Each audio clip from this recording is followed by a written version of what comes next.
So I would like to get the internet's advice and eyes on this.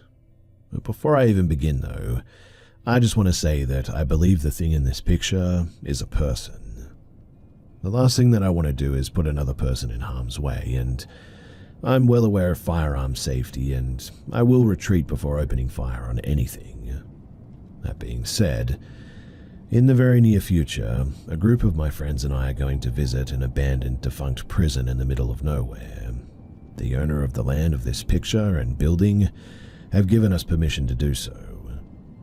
The prison is set to be demolished in February, and this will be the last opportunity for us to explore it. The image that you see now was provided by that owner, and he warned us that this thing, I believe that it's just a hermit or possibly somebody living in the woods, is allegedly out there. The owner, though, strangely thinks that whatever is out there is not a person, and hence he provided this image to us. The good news is that he doesn't think anyone is in the prison though, because it's locked up and inaccessible. We inquired as to if he would allow us to bring firearms, and he said yes. And so that's why I'm here. What would you guys recommend? I own an AUG and thought that that would probably be sufficient.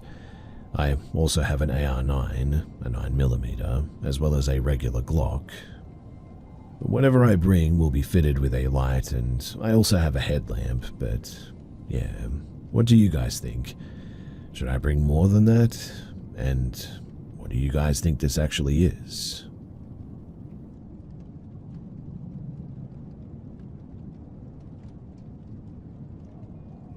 This story is one that was experienced by a faithful friend of mine, Sam, and I. I'm often reluctant to tell this story at length, to most people at least, as the subject matter is, well, unexplainable and rather strange, I guess. I just don't want to be viewed as the superstitious nut. But having guided all across the country and having extensive experience in many environments around the United States, I feel that I have the authority to tell this story. Essentially what I'm trying to say is that I've been around in the deep dark hollows all across North America and never experienced something so strange as I did that night. I don't fancify my experiences in the woods, nor do I hopefully imagine that there's something more to a twig breaking. As anyone who has spent a good deal of time in the woods knows, there's just no reason to. I mean, eventually you'll experience something daring or fantastic. It's just a matter of time. I am a hunter first and foremost, and to a hunter, there's always an explanation, a reason to the wilderness and her inhabitants. It's how we identify patterns and exploit an animal's rhythm to make successful hunts. As a hunter, you're a sort of woodsman detective, I suppose, piecing together clues to set yourself up for success. And let's just say that this tale is a bit of a cold case. So, it was early summer and I was itching to go camping. I had recently received a new tent and was eager to use it. I called up my good buddy Sam, and we planned out our camping adventure. We considered going up to the Grayson Highlands, or even south into North Carolina. After debating it, we decided that it would be more fun to camp somewhere that we wouldn't run into any other people. Deep in the woods, far from anyone else, where we could do some bushcraft, hoot and holler, and bring a gun without fear of scaring the yuppies camping next to us. Well, while we both lived in the woods, I definitely had access to the most remote stretch of woods between us. So, we loaded up our stuff and began hiking deep into the valley below my childhood home. The hike was almost completely straight down a steep hillside, deep into a hollow that held a small patch of flat land, a floodplain area, and a creek. The small creek that ran gave the area a beautiful ambience, though. Early signs of summer were visible all around us, and the weather was great. We hiked until we felt the need to start gathering firewood before nightfall. Behind us was a steep hillside that rose into the west for miles. In front of us was the creek, and to the left the start of another ridge and hillside that rose high into the east and the north. To our right, the valley that we were in continued to go down a cutting deep valley, and on the other side of the creek, another ridge, separated by a small stream from the ridge to the left. It rose into the west and to the south. These two ridges in front of us ran for miles, and the little valley formed by the small creek split these ridges for a long ways up until it hit the springhead. This is important for later in the story, which is why I'm giving all of these details. Now, off to the right further down the valley, more splits in the ridges are made by these little tributaries. We started building camp by clearing the brush around and leaves away and constructing a small fire pit. I placed a tarp on the ground to separate my tent from the damp earth that night. Remember this too, the tarp expanded out roughly a foot on each side of my tent. Sam had a hammock that night that he planned to sleep in. I've only ever camped in a hammock once and it did not go great, but I didn't say anything to him, thinking that maybe he would enjoy it. We gathered a hefty load of firewood, consisting of some reasonably dry stuff. It was shaping up to be a really nice camping trip. I've spoken about the joy of being out there many times before, so I won't beat a dead horse, but it was really nice to be away from people. Sam and I sat around the fire and shot the breeze until the sun went down. Now, one of the things that Sam and I have always bonded on has been Bigfoot shows. We're both skeptics, and I would say that we hold a similar or the same opinion on the subject. Our interest is less about believing in Bigfoot, but rather we just find the subject matter to be sort of nostalgic, silly, and a fun thing to joke about. So I brought up the idea to Sam that we begin to hunt Bigfoot. He laughed and he thought that it was a great idea, so we began doing the antics that they do in the Finding Bigfoot TV show. We started with the classic tree knocks. A tree knock, for those unaware, is when you use a stick to beat on a tree, making a loud knocking sound that echoes throughout the forest. Supposedly, Sasquatch communicate this way. Obviously, we didn't think anything of it at all. As I said before, we didn't really believe in this. We were just joking around. So we began by knocking on the trees and then stopping and listening for a response. And after a few times of doing this, we paused, and hearing nothing, I began to think of a joke to crack and something else to do, really, but before I could open my mouth, we heard clear as day a tree knock, far off, somewhere on the ridge to the left. I looked at Sam and said, "Dude." Sam just looked back at me in surprise. I then did some more knocks and we listened again. Then, off in the distance, we heard more knocks in response. Then the other ridge to the right, we began hearing knocks. Sam at this point was beginning to get freaked out a little bit and was perplexed as to what it could be. I, at the time, was such a hard skeptic, I carried on and insisted that it was a person or maybe a woodpecker. But who in the world would be out here, deeper in the woods than we are, on private land? Plus, what woodpecker makes 3 loud booming knocks on the tree like that sound exactly like the knocks that we make? Sam said as he voiced his rebuttal. I ignored these arguments and held strong to the fact that there is no Bigfoot. I then insisted that we push the envelope a bit by doing some whoops and howls, just like they do on TV. Sam was not very enthused by this idea, being the humbler and smarter one of us that night, knowing that sometimes there's certain things that you just don't mess with. But at the time, I was full of beer and vinegar and stubborn as a mule about the fact that Bigfoot is not real. I'd also brought a gun with me and was certain that I could fight off anything that we would need to fight off that night. So we started howling into the woods. It was dark that night, being a new moon and all, and beyond the firelight you couldn't see a thing. We would howl and wait listening for a reply, and after a few howls, the excitement of what was that started to fade, and my logical, rational, science-based theory of the woodpecker began to appear like it was true. But then, out of the dark distance, came one of the strangest sounds that I have ever heard. A howl, but not a canine howl, not an owl's hoot, but something more like an ape howl. Sam's eyes were as big as backhoe tires, and even I was finding it hard to reason that one. Despite this, I continued my ignorant stubbornness and threw out another howl. Off to the left of the ridge, it replied to us again, the clearest ape whoop that I had ever heard. I looked at Sam, myself feeling more curious and excited than anything else, and I reiterated, "Dude." Then something truly unexplainable and spooky happened. More whoops and howls began on the ridge to the right and further down the valley, and they weren't random. They had etiquette, I guess, as if they were chatting back and forth with each other.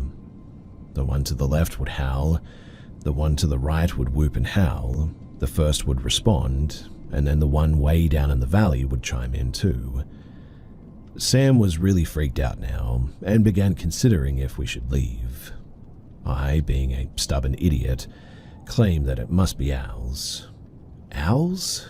We were both raised in these hollows, man.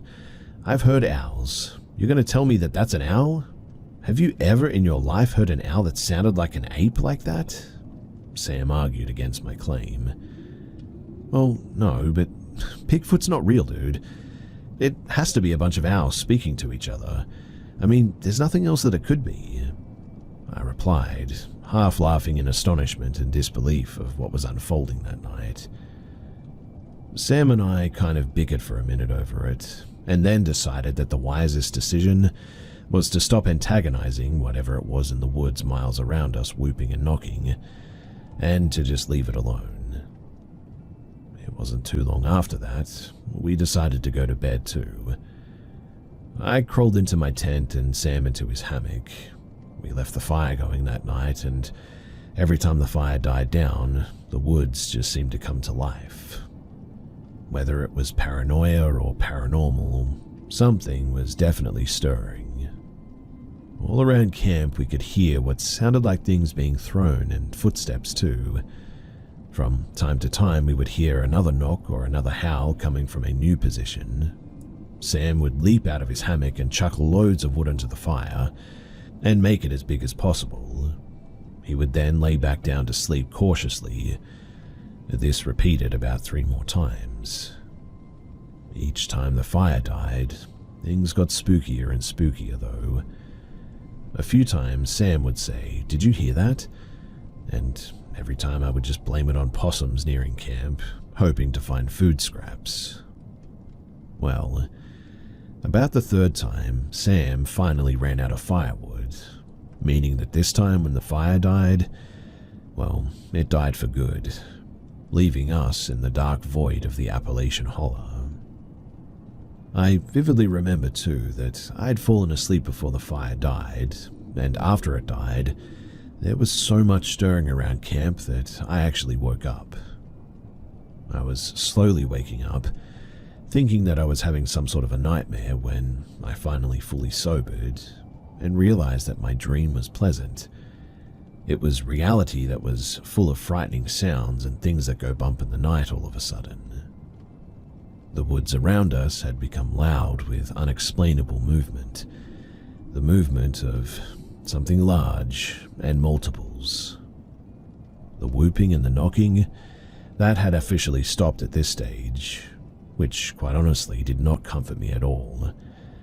With all the new sounds right outside of my door now, there was maybe a 30-yard perimeter around camp that the sounds didn't cross. Then, suddenly, an extremely loud crashing began through the twigs, leaves, and the branches. Whatever it was something large, running full sprint through the woods, starting maybe 50 yards away, and running straight towards our camp. It grew louder and louder until the sound of crushing leaves suddenly turned to the crinkling of tarp. Whatever or whoever was out there was standing on the tarp that my tent was situated on. I was frozen in fear, eyes wide open now. My heart was pounding out of my chest so hard that I thought it was about to explode. I then heard high above my tent, not near the ground, not 4 feet up, but high above my tent, the most terrifying sound that I had ever heard. It was the sound of a huff and a blow, exactly the way that you hear a gorilla do it on TV, or how apes in the Planet of the Apes do it. 3 forceful huffs and blows. Then, whatever it was, turned around and ran back the way that it came, back into the darkness of the night. Well, Sam practically leapt out of his hammock and said, "You have to have heard that." I replied with, "I sure did. Yeah, let's get out of here, man." I slid around into the chamber and I crawled out of the tent. We both got busy grabbing only our essentials and started out of the woods. Using terrible dim flashlights, we made our way up the hill, frantically looking behind us into the terrible night and trying to move fast without running. We hiked a long ways, and by the time that we had made it back to the house, it was way past midnight. We never did see what it was that charged us that night, and we never did hear anything else after that as well. But whatever it was, it scared us enough to make us hike out into the dead of night and just leave all of our gear out there for another day. We returned the next morning in full daylight to gather our things. Looking back, I wish that we had surveyed the area for tracks or some sort of a clue as to what it may have been, but at the time we just didn't want to be down there for any longer than we had to.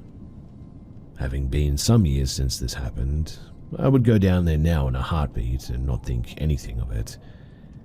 I mean, when I come home these days, I usually feel a sense of ease in the woods. It feels like a weight is lifted off of our shoulders, knowing that there are no cougars or grizzly bears to worry about here, really. For my western outdoors folk, familiar with cougar country that is, hearing this, I don't feel a weight in the woods, probably doesn't ring true for you, but my reply would be the question, have you ever noticed that you've been stalked before? Cougars are some of the sneakiest creatures in the animal kingdom, and just because you've never noticed doesn't mean that it hasn't happened. I myself have been stalked. I've written about it elsewhere previously, and it's a feeling that will stick with you and definitely put you on edge in cougar country for a long time afterward.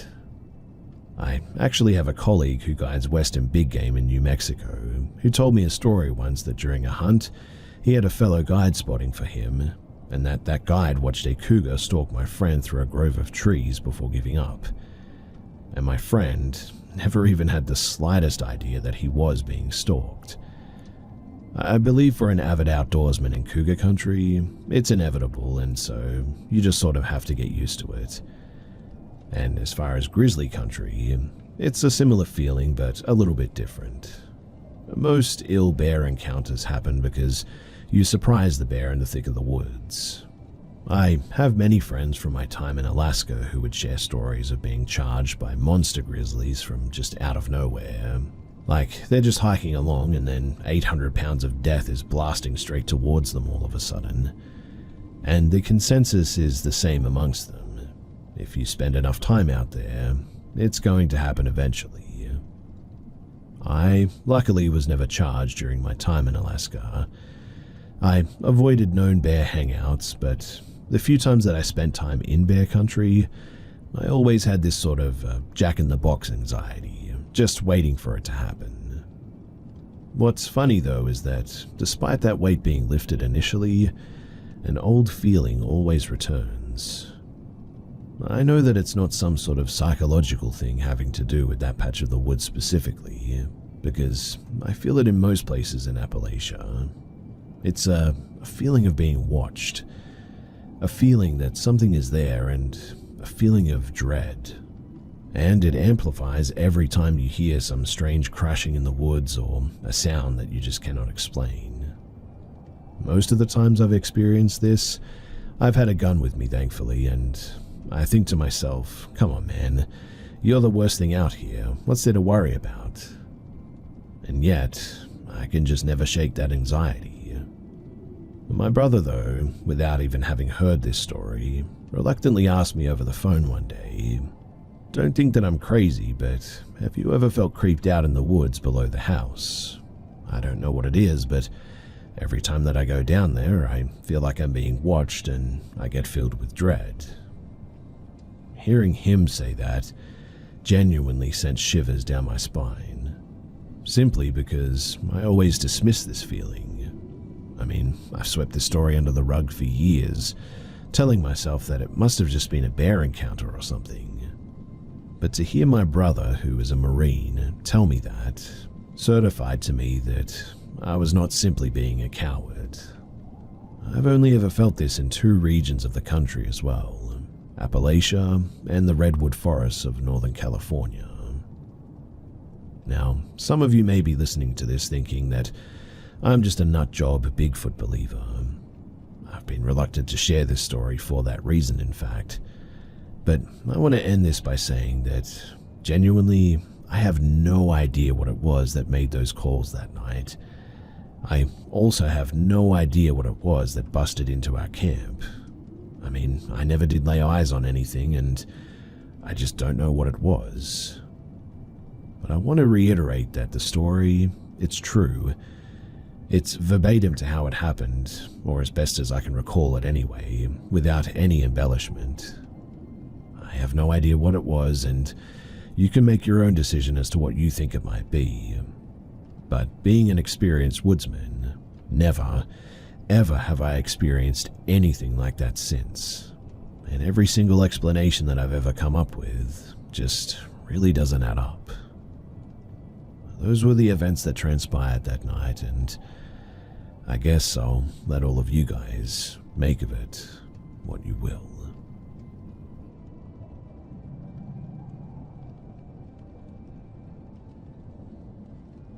To preface this, I'm currently 19 going on 20, and due to a vindictive teacher, she manipulated the grades so that I would have to repeat the third grade because I called another student a brat for crying about wanting her mum.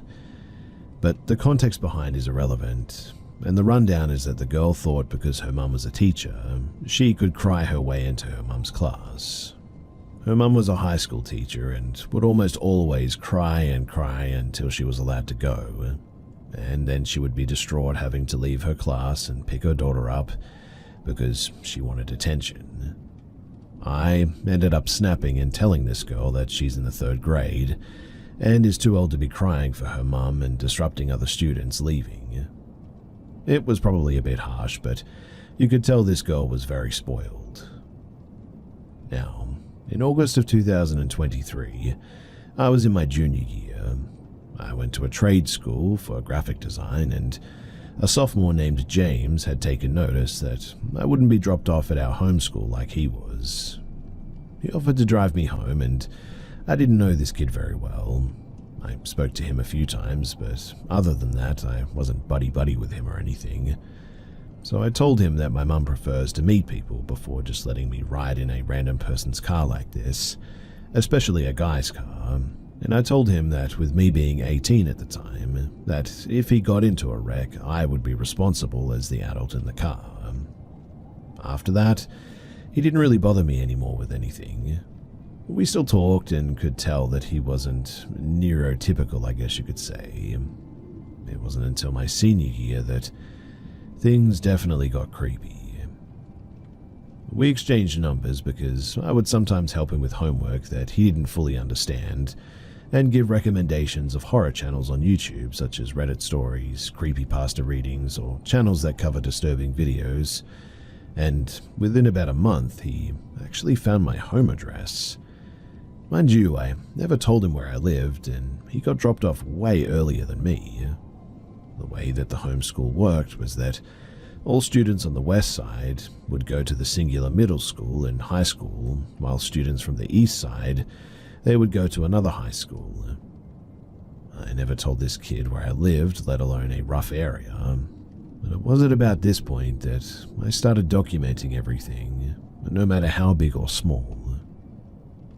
The next following months, if I would fall asleep on the bus, he would always tap my headphones, snap them on my ears, kick my legs, shake me, or call my phone just so that I would talk to him. In April, he asked me to go to prom with him, and I tried to tell him multiple times that I just wasn't interested. And he tried to manipulate me, to which I just lied to him and told him that I had a family event that day anyway. After that, I said something to the principal of him harassing and sort of shaming people to go to prom with him, and he gave the most insincere apology ever. He worded it like he was forced to apologize. I get a phone call the next day of him asking if my sister drove a red car and worked at a coffee house. I quickly told him no and blocked his number.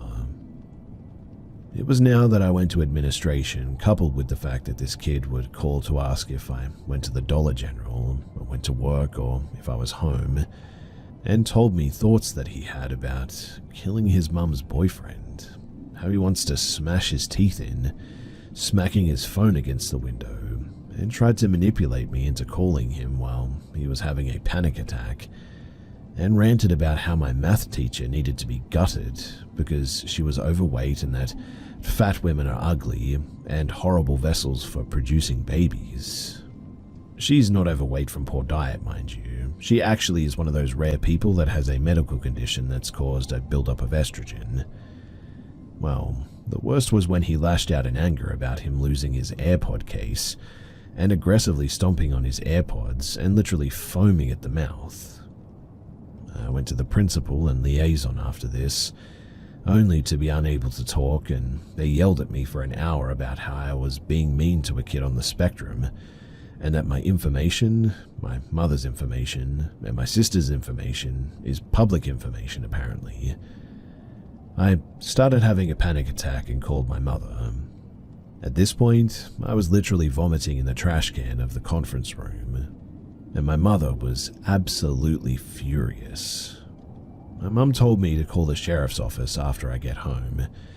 The sheriff actually went to the kid's house and told him to knock this stuff off, or I had every right to file stalking and harassment charges. The 180 Women's Shelter confirmed that what the principal and the liaison did was disgusting and actually dangerous.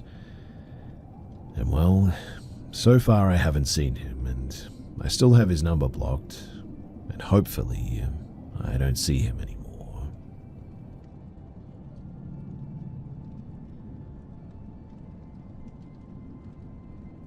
When I was in my early 20s, I drove down to Tucson, Arizona from Colorado to spend the weekend with my best friend and his girlfriend. Him and I had one of those nights set aside for him and I to camp in the desert for the night, something that we had both done countless times already throughout our lives, so we were pretty excited about it. The region we planned on camping in was due south of Tucson, but still well north of the US-Mexican border. Now, cut ahead to us arriving at the site in broad daylight, having a great time enjoying the areas and views and all that. We had set up camp for the night and sit out in foldable chairs, watching the amazing stars overhead before we eventually pass out. The road that we were parked off of had two directions, and was a narrow dirt road, either from Tucson towards Mexico or vice versa. So, as we sit peacefully, a large vehicle with insanely bright blue headlights rounds the corner coming from the south. Even from hundreds of feet away, they absolutely blinded us with those headlights. And instead of continuing down the road, they seemed to have noticed our tents and pulled off towards us. As they got closer, we could tell that this wasn't a border patrol truck. It was a very nice all-black Escalade with tinted windows that you could barely see through. The front two doors opened and two Hispanic men in flashy nice clothing got out and walked up to us. The headlights still on and blasting us with light from up close, casting an ominous silhouette on the two men as the light shined from behind them. They asked us, "Which way to Tucson?" We're speechless for a second, but I tell them that it's down the road in the way that they were headed. They stared at me hard in the eyes for several moments until I was probably visibly rattled. I was fully convinced at the time that we were about to be executed or worse right then and there. But weirdly, they both laughed heavily and said, "Have a good night, white boys," and drove off towards Tucson. We didn't sleep very well that night. Now, I know that it may just seem like another simple conversation, but that shook us pretty hard, so we both said nothing of it the next morning and for years afterward as well. But I brought it up to him last year and reflected on it, and we both agreed that they were probably cartel and were just trying to strike fear into us. And well, they definitely succeeded. And because of those headlights, for the life of me, I really could not even remember what their faces looked like, even standing right in front of me like that. Honestly though, I'm kind of glad that I don't. Moral of the story is that there are some parts of the desert that you just don't go.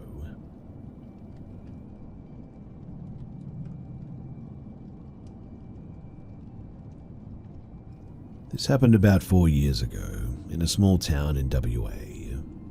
My girlfriend, now ex, not that it really matters for the story, at the time, and I decided to plan a getaway trip for a long weekend in a yurt since we both loved nature, and going to a place far from the city in the middle of nowhere, well, it seemed like a good time to us.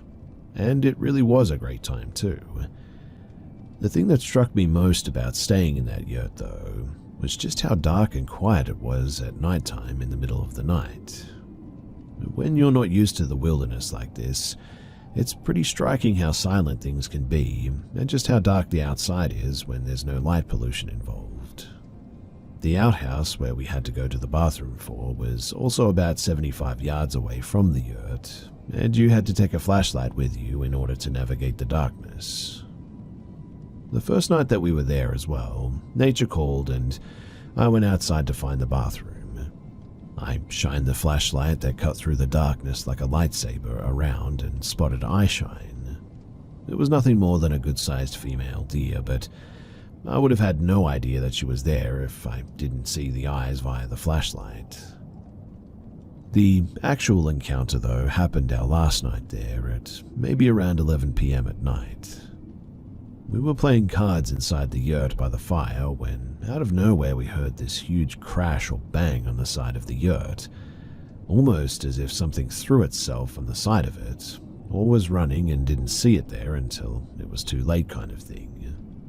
Obviously startled, we wanted to see what made such a sound. But we were in the middle of nowhere, obviously, but we were still on a property and not very deep into the woods for it to have been a bear or a mountain lion. At least, I thought so. What happens next, though, is, well, pretty hard to explain, but I threw the door open and shined my flashlight like I did the night prior when I saw the deer. And I saw something in the same spot, but it was different. It had no eyeshine, and I only saw it for a moment, but it looked like it was white or grey, and it had a slender build to it. What creeped me out was the way that it moved, though. It seemed to sort of crouch down while looking in my direction, slinking away out of frame like a big cat or a monkey might move out of the way. And then I never saw anything after that. Obviously, I did not want to investigate because I was terrified that it might have been a cougar or something to that effect, and I'm not trying to die in front of my girlfriend, even if she left me not long after this, but that aside, whatever I saw was unlike anything I had ever seen. Also, I never really made out a face, which was weird. I read on a post on this sub somewhere earlier today that someone had a Bigfoot encounter of it crawling across the ground, and for whatever reason it made me remember this encounter, and honestly it sort of sent shivers down my spine. I'm not saying that it was Bigfoot. Heck, it could have been something normal. I mean, I did only see it for maybe a few seconds at most, but I've just never really seen anything move like that in real life, or even in a movie or a TV show or anywhere. It was strange, and, well, I'm sorry for rambling, but I guess I'm wondering if anyone has had a similar encounter, or at least has an explanation for what the heck I could have seen that night.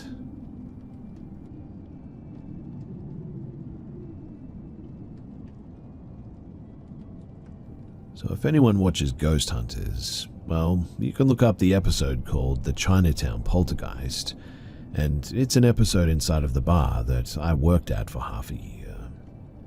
On my first day to interview, the general manager and the bar manager were very clear with me that the bar, it definitely was haunted. They were really serious about it too, and that it was more mischievous than it was dangerous. Having had my own paranormal experiences in college, and having somewhat of a higher vibration, I wasn't too worried about it, and I really wanted or needed the job. A fun fact too is that Vinnie Paul Abbott of Pantera was actually there the night before he died. Anyway, a lot of my co-workers had different stories, along with the stories that are featured in the Ghost Adventures episode too.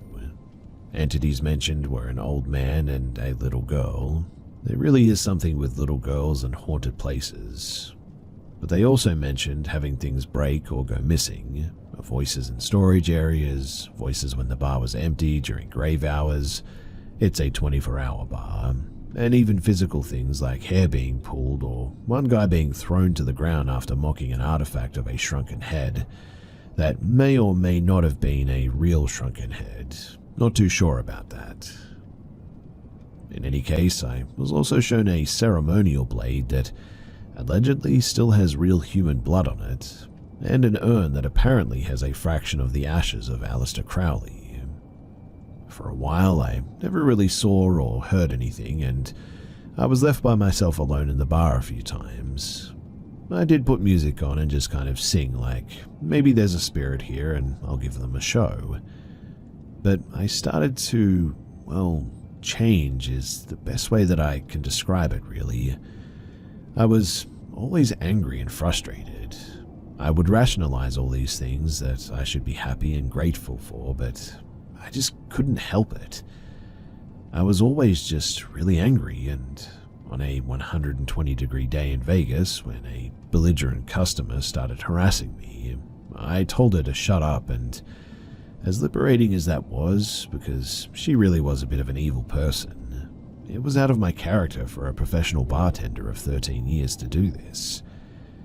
Then I started getting these weird rashes and marks all over my body, but I thought that I was getting really sick and got it in my head that I'd developed something really bad, but turns out it was just a rash of some sort. That led me to more stress though, lots of restless days, and eventually my herniated disc started acting up randomly and got to such a level of pain that I was having to scoop ice while on my knees. The pain in my back affected my performance so much that I actually ended up losing the job. And from there, I spiraled into 3 or 4 months of panic attacks and levels of anxiety that I never even thought that I was capable of experiencing.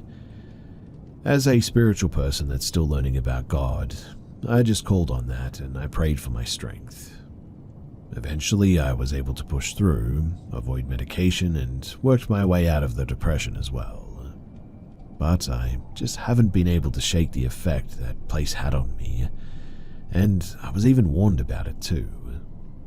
I've never seen such a high turnover in a place, and there's very few of the staff that have stuck around for various reasons. One of the last messages from my bar manager was wishing me good luck and also an admission as to how weird the energy is there. It could have all just been coincidental and a nervous breakdown, I admit, but intuitively I just really don't think so.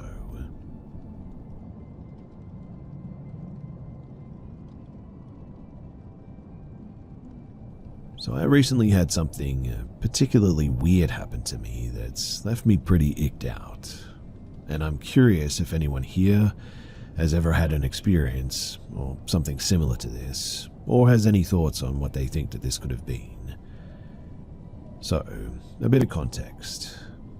My girlfriend and I will do this weird, high-pitched tongue trilling kind of noise back and forth when we're feeling goofy. It's a very specific noise, though, and there's no real reason to make it, nor have we ever heard anyone else or anything else make it. It's a very particular noise.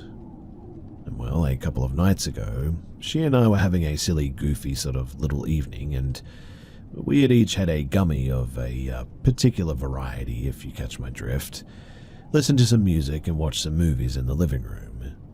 We most definitely ended up making that sound a couple of times, and by midnight we had migrated into the bedroom and we fell asleep pretty much right away. Well, I wake up at around 3:30 in the morning to the exact sound that I explained earlier, seemingly coming from our living room though. At first, I figured that it must have just been a nightmare, but then I look over and my girlfriend is sitting bolt upright too. We sort of look at each other for a second, and then she just starts calling out for our cat, apparently thinking that it might have been her meowing or something, but said cat ended up being asleep right next to the bed. This freaked me out pretty bad, and I quickly got up and cleared the apartment to make sure that there wasn't another person inside with us, but I can assure you that there wasn't. I've tried to explain this mundanely, but I'm having a really hard time believing any of my explanations. We live in an old, very solid apartment building and only have 2 connecting neighbors. The walls between us are very thick and we typically only hear the upstairs neighbors on occasion, and even then, rarely their voices. I mean, the exterior walls here are so thick that it can easily start thunderstorming and you won't even hear it. The noises that we heard, though, weren't even particularly loud or anything, but it was very, very clear, not muffled as if through a wall or anything like that. Any theories I've had about nightmares or residual effects from the aforementioned gummy have been neutralized by the fact that we both heard it and both woke up, especially since she's a pretty heavy sleeper as well. So, any thoughts or experiences would be very much appreciated right now. We don't feel unsafe or anything, but we definitely feel particularly creeped out by this. We're both pretty spiritually active people and have had some experiences that we've been unable to explain, but neither of us have ever had something like this happen before.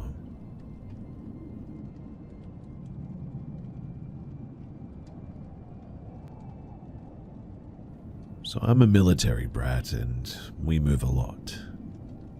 When I was 10 years old, we moved to a new house. The house was just built at least 2 years before we moved in, so we didn't think too much of it. Honestly, the place looked pretty nice and modern. I got the room that was kind of furthest away from all the other rooms, but I thought that this was a score since it had its own bathroom and I could be as loud as I wanted to. No one could really hear me. The first year living in that house was pretty good as well, until I was in the 6th grade. In the 6th grade, I got bullied pretty badly since I was a new kid and didn't really have much good friends. It went on until the end of the school year as well. Now, that summer I started seeing things inside of my closet. It's like I would leave the house to go out and I would close my closet door, but when I'd come back it would always be open. I was too lazy to shut it again, so then later that night I'd turn towards it, and I swear that I could see a face in my closet. It was a shadowy figure just sort of looking at me. I told my parents about this and they told me that it was probably one of my stuffed animals. So after that, I just tried to ignore it. Until one night, I was just watching some TV and I saw in the corner of my eyes stuff moving in my room.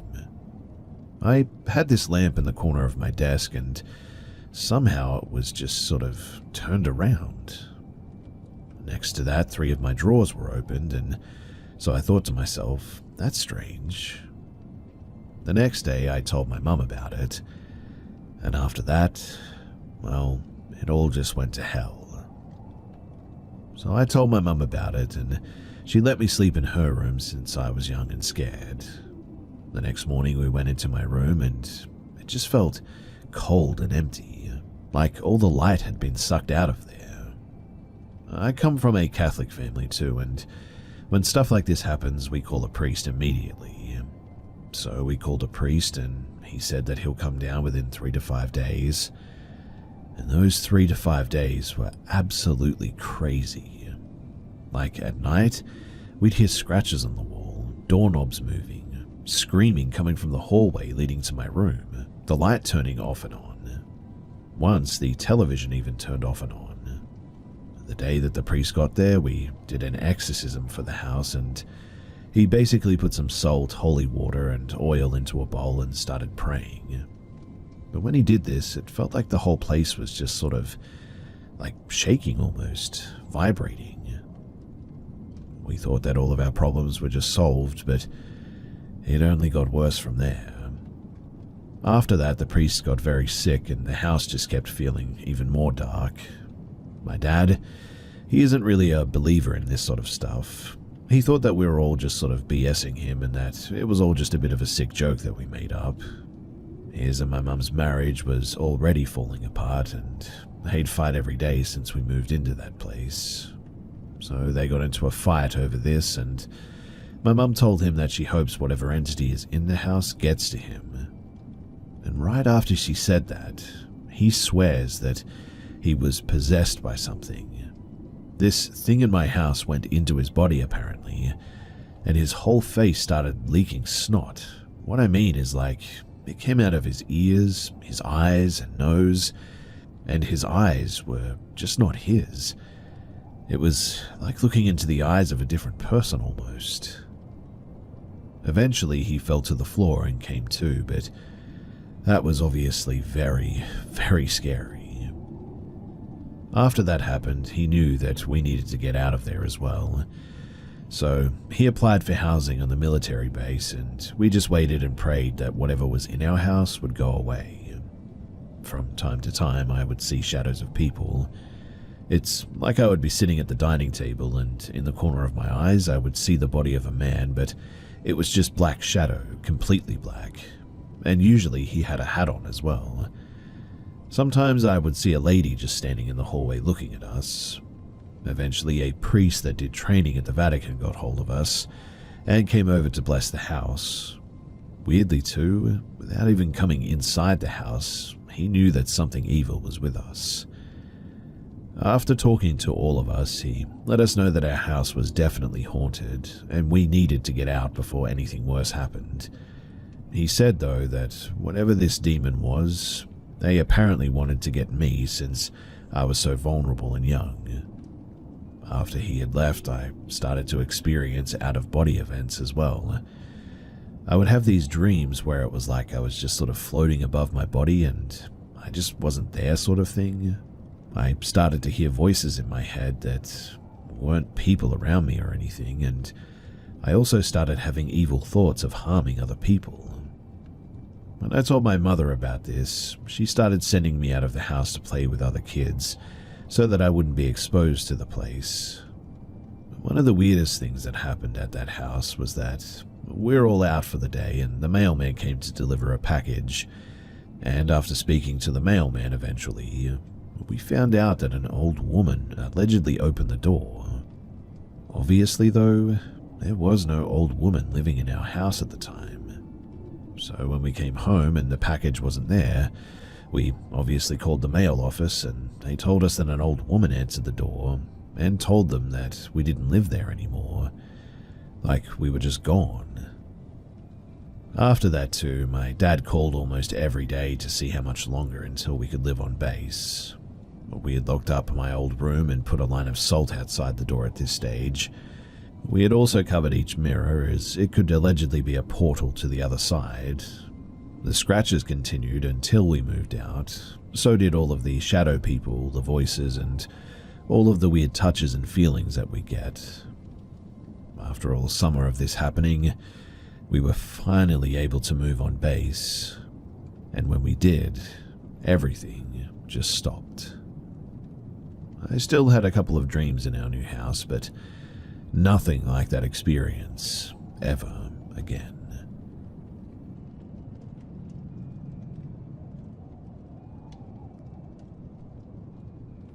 Dayton, Ohio, between the years of 1997 and 2007, and also 2020. I was 8 when we moved into this old country house on 89 acres of land, and I lived there for about 10 years. Previously, we lived in a ranch-style home in a neighborhood. I've returned several times, never alone, because it's my home, but also never alone because, well, that's just dumb. Allow me to explain. When we first moved in, my brother and sister would notice red eyes peering through windows. Not low either, but quite high up, always looking down. This happened weekly as well, almost nightly, those eyes. We developed a fear of windows because of this, but nevertheless we tried to make what we could out of living there. I mean, something was just looking into the house and we really didn't know what it was. And to be honest, we hadn't experienced anything else, so eventually we ventured into the woods to try and figure out what it was. We played in the creeks, but would never go out at night. Time moved on. Mum and Dad divorced, and we left briefly, only to return back with my dad and his new wife. I was the only child living in the house. My siblings lived with my mum and my step-siblings with their dad. It wouldn't be long as well, and I would hear weird things in that house. Footsteps walking across upstairs, coming down the stairs, opening the door, and no one there. My dad, an absolute twit, didn't care for curtains, so I eventually put up blankets on all of my bedroom windows. I always, and I mean always, felt like I was being watched. I was also lucky enough to have a deadbolt on my bedroom door, which I utilized every single night. Now, I never put too much thought into it, but all the doors did, and even the front door had 6 locks on it. All of them had locks. I never thought them any good because, I mean, the door was mostly glass window anyway. And those locks really wouldn't stop much, but still, why were they there and why were there so many? Bear with me here because I'm getting to the juicy bit soon. So one Saturday night, it's just me and my brother and stepbrother. We're watching some recap of WWE and I'm playing Freecell on the computer in the dining room next to an open window. I know, open window, right? You just said windows were bad. It was summer and I was 15 and we lacked AC and I felt comfortable and safe with my brother there. Anyway, whistling. I hear whistling outside. It's midnight, so who the heck is outside whistling? It must be my dad, I thought. No, Dad would have to walk past me to get out, and he'd be irritated that we were still up this late. So, who is whistling? Whoever it is, the whistling's getting closer, walking the sidewalk around the house. I hear this, and so I quickly get my brothers. They do the same thing. They think it's Dad, which I quickly debunk. We're all pretty terrified at this stage. I hurry us to my room so that we could see what it might be. When it nears our side of the house, and I look my door, we stand there quietly. The front door opens and the whistling stops. Now there's footsteps. I'm begging please to go upstairs to my brother. Whoever this is, we are definitely better off upstairs because Dad is upstairs in bed. The footsteps start coming to my room though. My brothers and I instantly look at each other in fear. Their eyes began to well up and my stepbrother started to cry quietly. The footsteps step in front of our door, and then silence. I eventually work up enough courage to try and peek through the keyhole. I cannot see a thing though. I can sort of see into the hall, but whatever is on the other side, it's out of view. So I get on my belly to look under the door, and that was when I see shoes. I don't remember shoes being there when we came in, but I also don't remember paying attention to that detail, so I'm not sure if these are shoes from somebody standing there or if they've just been left there by one of us. So I whispered to my brothers, "Where are your shoes?" One points across my room, the other to his feet. I wore boots exclusively, so they definitely weren't mine. So that means that there must be an intruder, and that they're right outside of my door now. I'm not going out without a fight, so I conjure a quick plan, one that involved my swords, yes, swords, and me going out of the door first in a charge. We count to 3 and my brother swings the door open, I charge, and that's when we realize that there's nothing there. No one. There were no footsteps that indicated they left.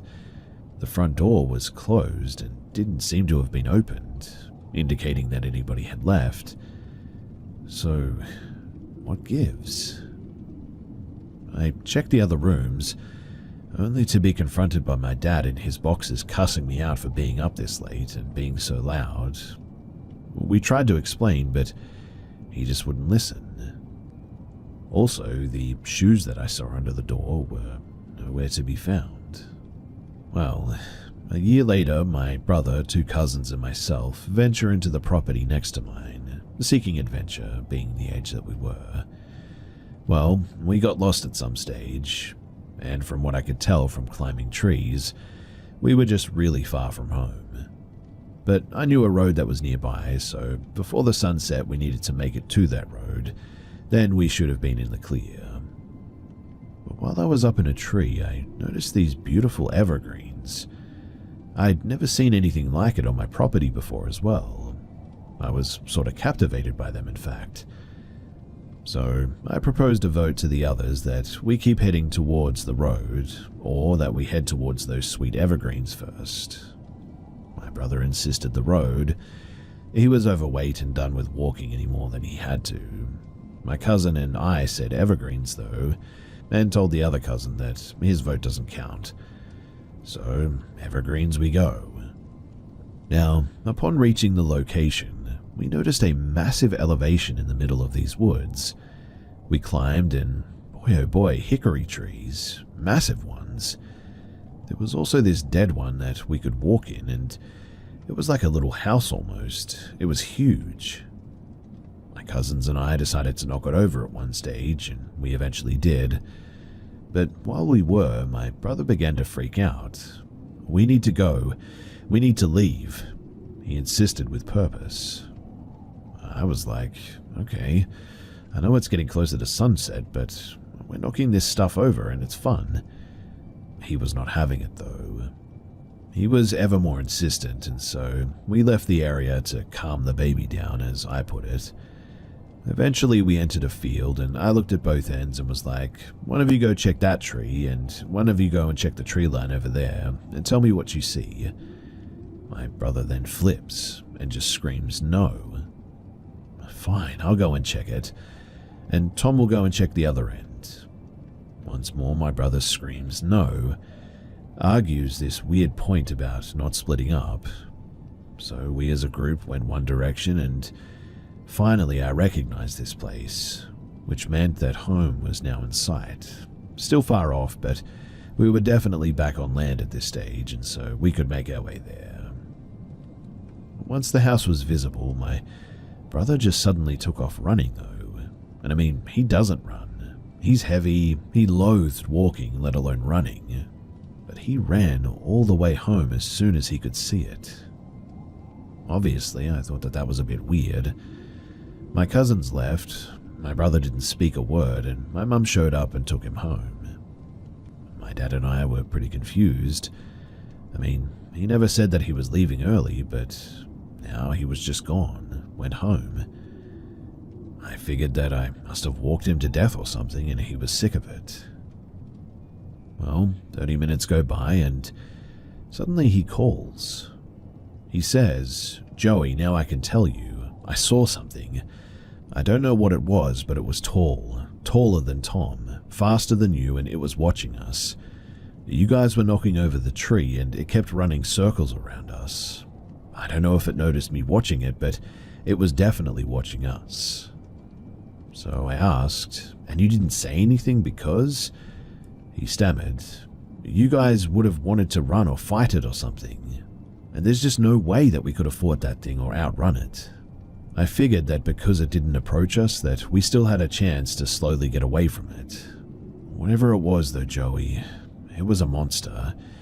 It was hairy, it was big, and it had a lot of teeth and looked crazy. And I'm never going back into those fields again. That's what he said. And he lived up to that promise. He never did. In fact, he quit visiting altogether after that, claiming that the monster was real and he didn't want to take his chances again. A month goes by and I didn't bother telling my step-siblings about this monster. I didn't want to scare them off. I mean, if I did, then I'd risk them quitting coming over like my brother did. One night, though, my stepsister gets me up and she was sleeping on the couch and said that she woke up to scratching noises. I was pretty irritated that she had woken me up like this, but then also couldn't believe why she had woken me up because she said, "Joey, the devil is at the front door. I heard scratching. I sat up and there it stood, these crazy eyes looking at me. Teeth, so many teeth. It's big, real big and hairy, and I'm scared." I asked what I was supposed to do, and she insisted that I go outside and make sure that it was gone. And I mean, to heck with that, I ain't dying. I have two people telling me that there's this thing, and neither people talk to each other, so how could they collaborate? Everything is pointing towards this being real at this stage, and it's literally at my front door. Eventually, I peek into the living room. I've obviously never seen this thing, but now I may get to. But alas, nothing was there. Actually, my dog was instead, and he was begging to be let in. He was a strictly outside dog and never was allowed in or wanted to be in, really. And I mean, I wasn't about to open the door, so I'd figured that he'd just keep us safe in some capacity being there, either by alerting us or being food for whatever was out there. Eventually, Tom and I decided to try and hunt this thing as well. We took my younger cousin as bait even, but we didn't have any luck. We eventually found the place where my brother claimed to have first seen this thing, but we were lost again. And the weirdest thing was that you would wander and suddenly you'd just sort of be there, with no real direction. What I mean is that it sort of wasn't like you could find it if you wanted to. You just sort of had to stumble upon it. Well, one day before leaving, having not seen a monster, I took a piece of yellow rope and tied two trees together. Nothing significant by any means. I was just a bored kid and thought that they'd grow together and it would be cool. Another month drifts by and my uncle stops by to go and do some tracking at one stage. It wasn't long though before he was back at the house screaming at me about being a terrible person. I'm confused and ask what he's going on about. And he said that just down the main trail that there's a dead dog. I really didn't see what the big deal was, so I went to check it out. And sure enough, there's this dog, but it's headless, footless, even the tail is gone. And weirdly, there's absolutely no blood anywhere. Also, everything is deathly quiet all of a sudden, which that happened so many times that I was probably used to it at this stage, so it wasn't really a big deal, but I certainly wasn't used to the mutilated dog and no blood anywhere like this. The cuts were weird too, because they were like super clean. But I noticed this rope next to the dog, this yellow rope. I stared at it for ages because I knew this rope. It was from my house and it was the one that I had used on those trees. My stomach sank. But wait, I took that rope and I tied it to those trees together. Panic suddenly sets in. Only 4 other people know about that place. I described it to my dad and uncle who hunt on the property, and apparently they've never seen it. So that begs the question, who got their hands on this rope? I tied 2 figure 8s on it, and I mean, who would go through the trouble and place it here in the fork of the main trail next to a dead dog like this? A mutilated dog. I noped home that day, and all I could figure was that something or someone was sending me a message.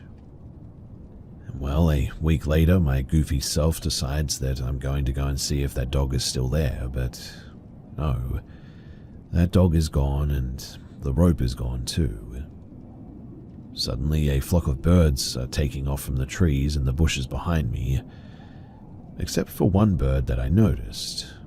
I thought to myself that I could try and catch this bird, so I creeped up to it, but no matter how close I got to it, it just didn't seem to move. And that's when I noticed that it had been impaled on this tree branch, right next to where the dog was. Well, that was certainly enough for me, and so I noped out of there. Now, I never did see a monster, and the most that I ever saw was like a ghostly white figure. For the longest time, I was the only one that saw it too, until one rainy day my brother saw it with me, which was validating for sure. The last time that I was there was a few years ago with my wife and a couple of friends. I wanted everyone to know and see where I grew up, and while we were there, we separated briefly, boys with boys and girls with girls. My wife eventually came to me and said, "Why do you keep calling for me?" My friend then said, "Yeah, is everything okay?" I replied with a smile and said, "Yeah, I heard you guys too, but we weren't calling." I looked to her friend's husband. He was like, "Yeah, I heard you too, but we weren't calling for you, but we thought that you were calling for us." At this point, it was obvious that something weird was going on. I said that we needed to leave now, like right now, and not to look back, because we weren't calling or yelling for you guys, and my guess is that they weren't calling for us either. I wanted to show where I grew up and how spooky it was, and it definitely didn't disappoint. Leaving though, my wife looked back at one stage, and she swore that she saw a large white figure, and I was like, "Yeah, I've seen it since I was 10, and it's just something that you live with out here." That was the last time that I went back there, and I certainly don't plan to go back ever again.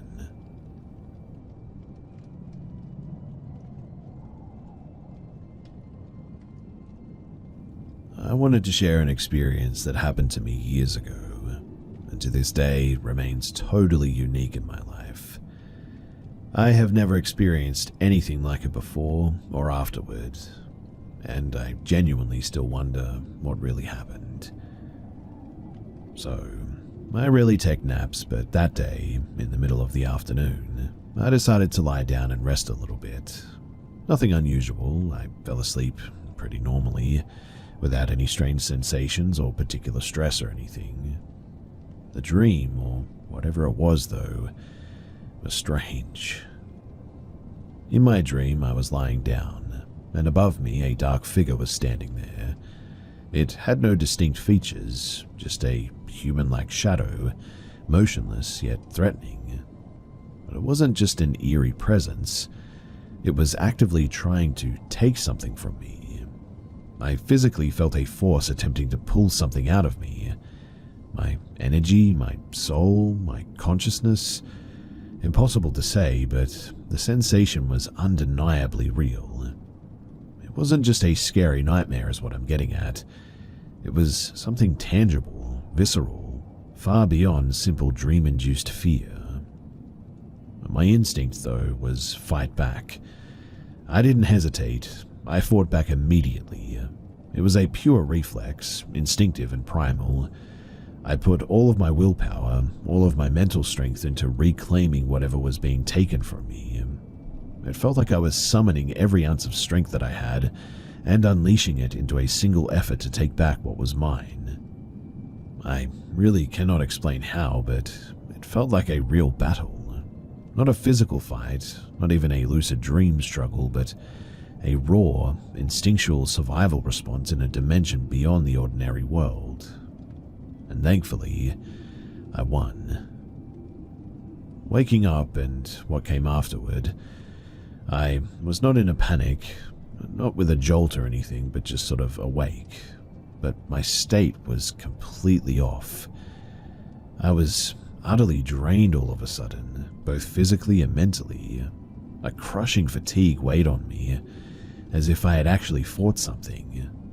This wasn't just a lingering sense of fear from a bad dream.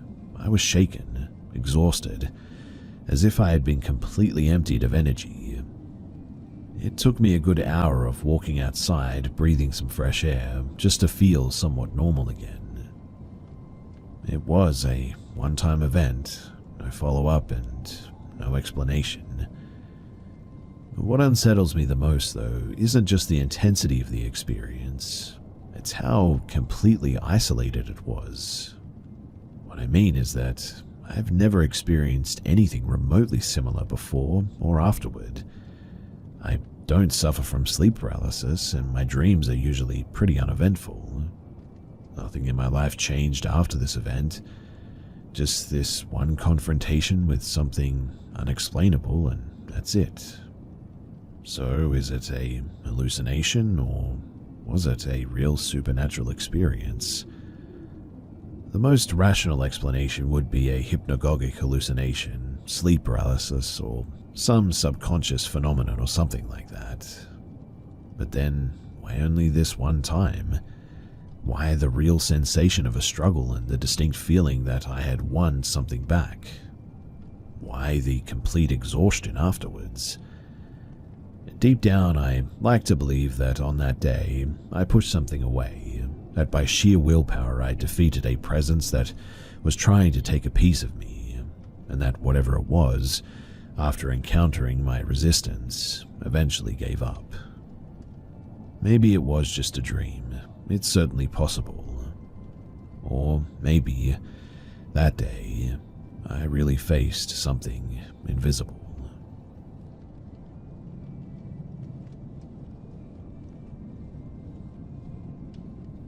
I never believed at all in anything until I had my own experience at an old hotel in New Orleans. At the time, it was called the Ambassador Hotel, and here's what happened.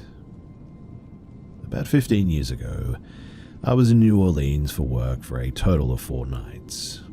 I chose this hotel because it was near the convention center where I needed to be, and it was in my company's price range as well. It was described as a boutique hotel. I later found out that it used to be an old warehouse that was renovated. So my room had the original wooden beams and all of that stuff. Anyway, when I first entered the room, the TV was on and the doors of the armoire where the TV was held were wide open. I found that a bit odd because in order to walk to the bathroom, you would have to have closed those doors because the armoire was at the foot of the bed. Anyway, I turned off the TV and closed the doors and started doing a little work at the desk. And suddenly my room became just ice cold. I went over to the thermostat, and it's one of those old-fashioned ones where you slide to the left for cold and the middle position is off and to the right was heat. The thermostat, it was slid all the way to the left on cold, so I adjusted it to heat and then left the room to go to the convention center for a few hours. When I came back, the room was once again ice cold and the TV was on.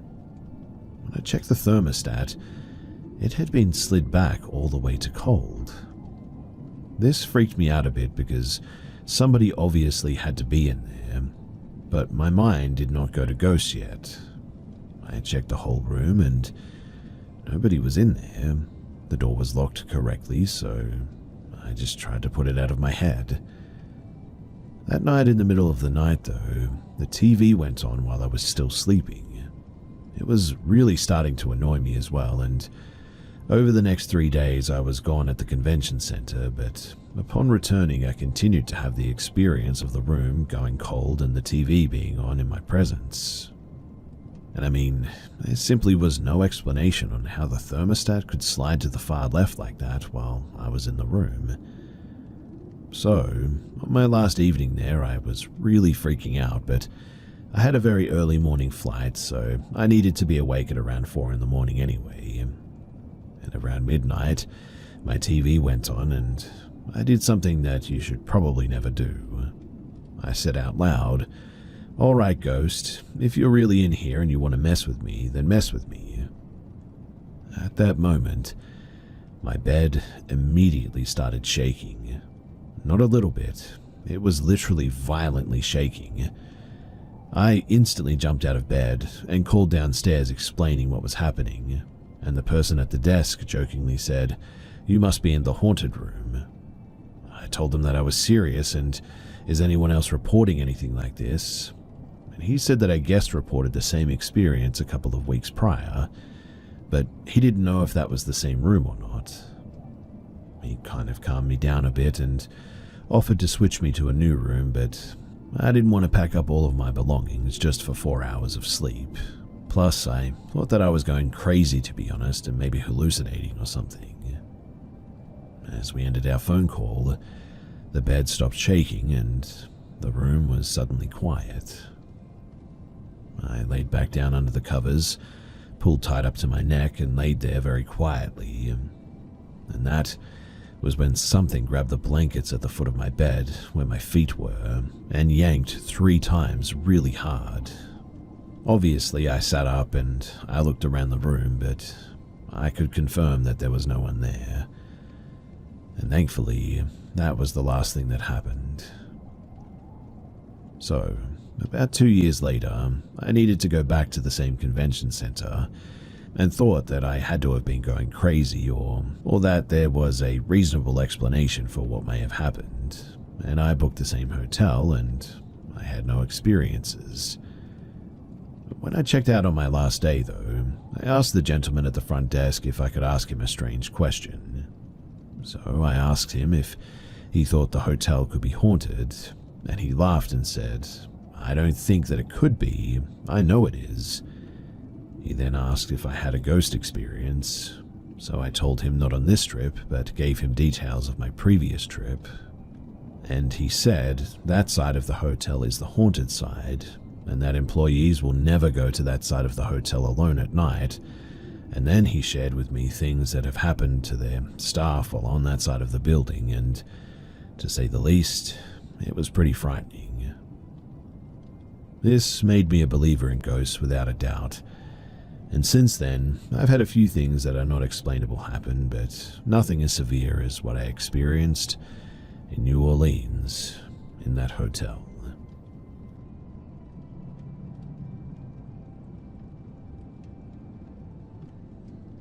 On my birthday in May of 2014, I went to the bar with a friend to celebrate. We were sitting on the patio when another of my friends, Steve, showed up at the bar. We were laughing and having a good time. Steve got excited and pointed to his new motorcycle parked across the street. I looked over it and it was like somebody dragged a dark black blanket over my eyes, like a dark storm rolling in over the ocean. I literally saw it. I felt like he was going to die on that machine, and it even slipped out of my mouth to him. He promised me that he would be okay, and so I dropped it. 29 days later, he was driving home on that motorcycle and his front wheel went up on the trunk of the person in front of him. He spun out, and unfortunately, he died there. It's been 10 years and I still think about this. Honestly, I wish I pushed harder about keeping him off that motorcycle, but I didn't. I lost a great friend that year, and I no longer remember his laugh, which was my favorite thing about him. On the other hand, I feel partially responsible for putting that into the universe, sort of like I killed him. I get to live with this the rest of my life, and I'm really sorry that I didn't press harder. I'm sorry that I lived longer than him, and I'm really sorry that he didn't get to see his little sister get married too. I'm sorry that I couldn't face his mother about this.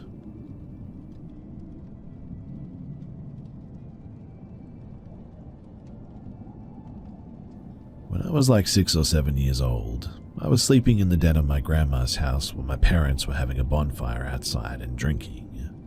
It was definitely sometime after midnight, but I woke up suddenly for some reason and started looking around the room in the dark.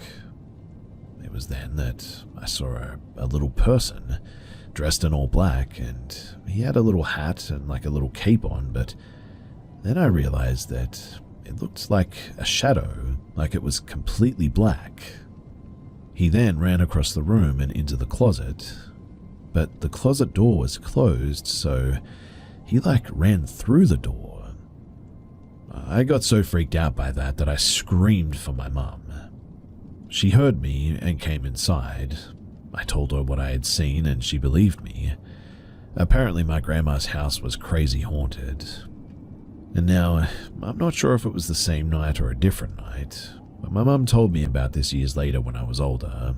My mum was telling her brother, my uncle, what I saw, and she said that I had seen a midget in all black, and my uncle cuts her off and asks, did it have a newsboy hat and a cape? She said yes, and he says, I've seen him too. He was sitting on the wall behind the avocado tree one night, and he was smoking a cigarette watching me. He said that he had seen the cigarette light up when he was taking a drag, and then he just suddenly disappeared. It was super crazy, and honestly, I don't know what to make of it all these years later.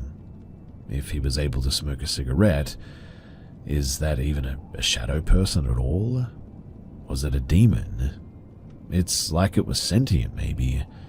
So, what could it have been? This was like 25 years ago now, and the whole thing still troubles me.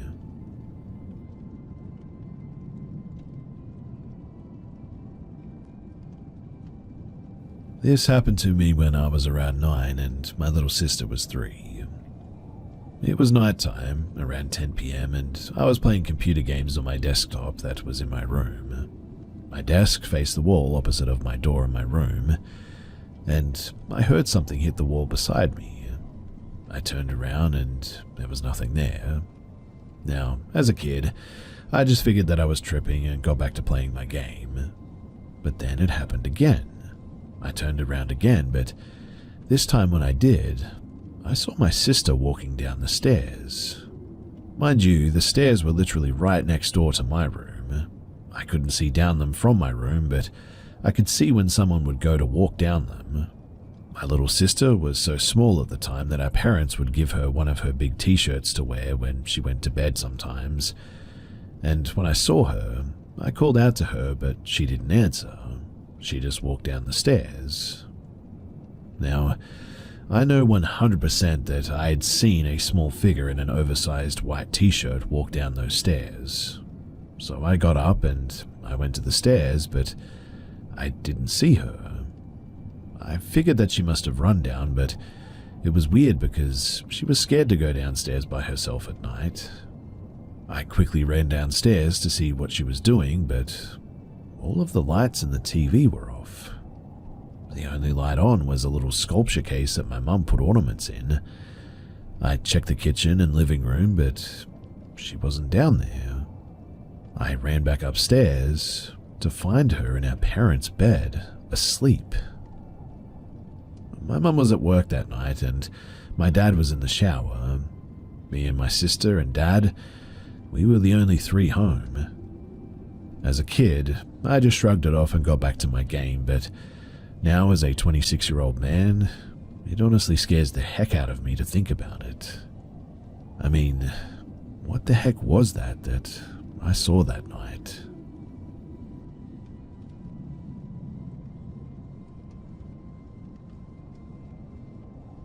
There is a strange old energy throughout Georgia Piedmont in the foothills of the Appalachians. The geography of the area, that which has not yet been consumed by Atlanta's limitless growth, can be characterized by dense forests, rolling hills, and shallow red clay valleys punctuated by small grassy meadows. Silty rivers and small streams crisscross the landscape, often filling up the valleys to form lakes and marshes. You're never alone in these forests too, which are densely populated with wildlife of all strata. The region also hosts a large human presence, with booming Sunbelt suburbs sprawling endlessly into the ancient hills. As there are so many people in a relatively small region, it can feel difficult to escape the hustle and bustle of it all. Well-known trails close to the population centers are often crowded, especially on fall weekends when the plentiful trees bloom with autumn color. I've been around long enough to know what hikes to avoid at certain times of the year, as solitude is one of the most enticing benefits of wilderness to me. Plenty of state and natural forests, as well as expensive county nature preserves, go relatively unnoticed if they're not among the top search results on all trails. My Labrador puppy loves to accompany me on any hike, and after work one day, I loaded him into the cab of my tired old pickup and drove us out to a close-by nature preserve that we frequent. The small gravel parking lot was totally empty when we arrived. The trail that we took led straight from the parking lot and was one of the most popular. It was midsummer, and I knew that there would be at least 90 minutes before sunset, but under the tree cover, the landscape was already beginning to darken. As we got on our way, the roar of cicadas immediately drowned out the soft percussion of our footsteps.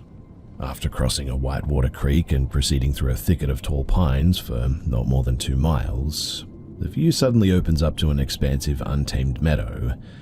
Markings on trees along the right-hand side clearly indicate where the trail resumes on the opposite corner, several hundred yards away. The majority of the meadow slopes down gradually to the left, dotted with occasional dogwoods, and is sliced off sharply by another wall of old-growth pines before the bottom of the hill. Now, although I was familiar with the trail, I suddenly found us cutting swiftly leftward through the tall grass and down the hill toward the grove at the bottom of the meadow. Both my pup and I were drawn with urgency to this off-trail area of the preserve. Soon enough, we were at the trees and taking our first steps into the dim woods. Through the branches ahead, I could see a crumbling red brick chimney standing alone in the brush. It didn't appear to be far away, but as we continued to advance toward it for several minutes, it seemed that, for whatever reason, we just weren't getting any closer. Suddenly, a large black snake stopped us in our tracks, positioning itself as if to block us and staring with a raised head. This is highly unusual behavior for black snakes, which are normally furtive and keep away from people. This slight shock snapped me out of my almost trance-like state, and suddenly, everything felt very wrong. I took it as a sign that we were not welcome in that part of the forest, and no longer wanted to investigate the chimney. It took much longer than I expected to get back into the meadow. At this point, I was drenched in sweat, and my pup was panting hard, whereas not long ago we were enjoying the relatively cool summer evening. The meadow, too, was now dark, and when I checked my watch, I saw that we had been off the trail for nearly an hour, apparently. Also, everything was now completely silent, no more cicada chirping. None of that made sense, but I've had similar encounters throughout the region, where the laws of space and time seem to be somehow suspended in certain areas of the backwoods. I've considered looking for the chimney again when I'm sure to have more daylight, but then I think about the snake's warning and the feeling of existential dread that I felt that evening. I don't know. Perhaps some things are just not meant to be investigated.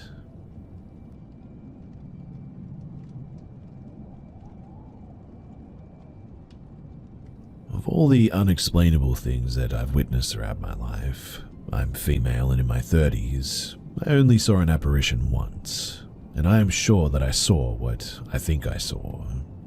I was about 10 to 11 years old. My grandma was babysitting my younger sister and I.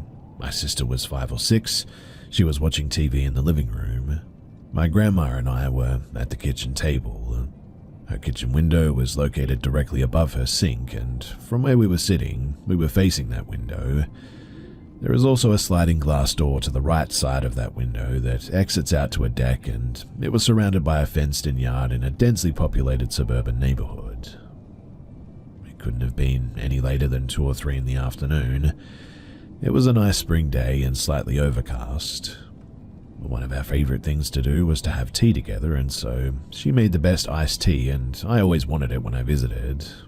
We were sitting at the table, chatting and drinking said tea, when out of my peripheral vision, I noticed something appear in the window. I looked up, and clear as day, right in the window looking directly at me, was a man. He was dressed in what looked to me was 1920s attire. He had a tall black top hat on, piercing blue eyes, no facial expression but grey sort of bushy eyebrows, and one of those creepy handlebar mustaches that appeared to be curled with gel or something.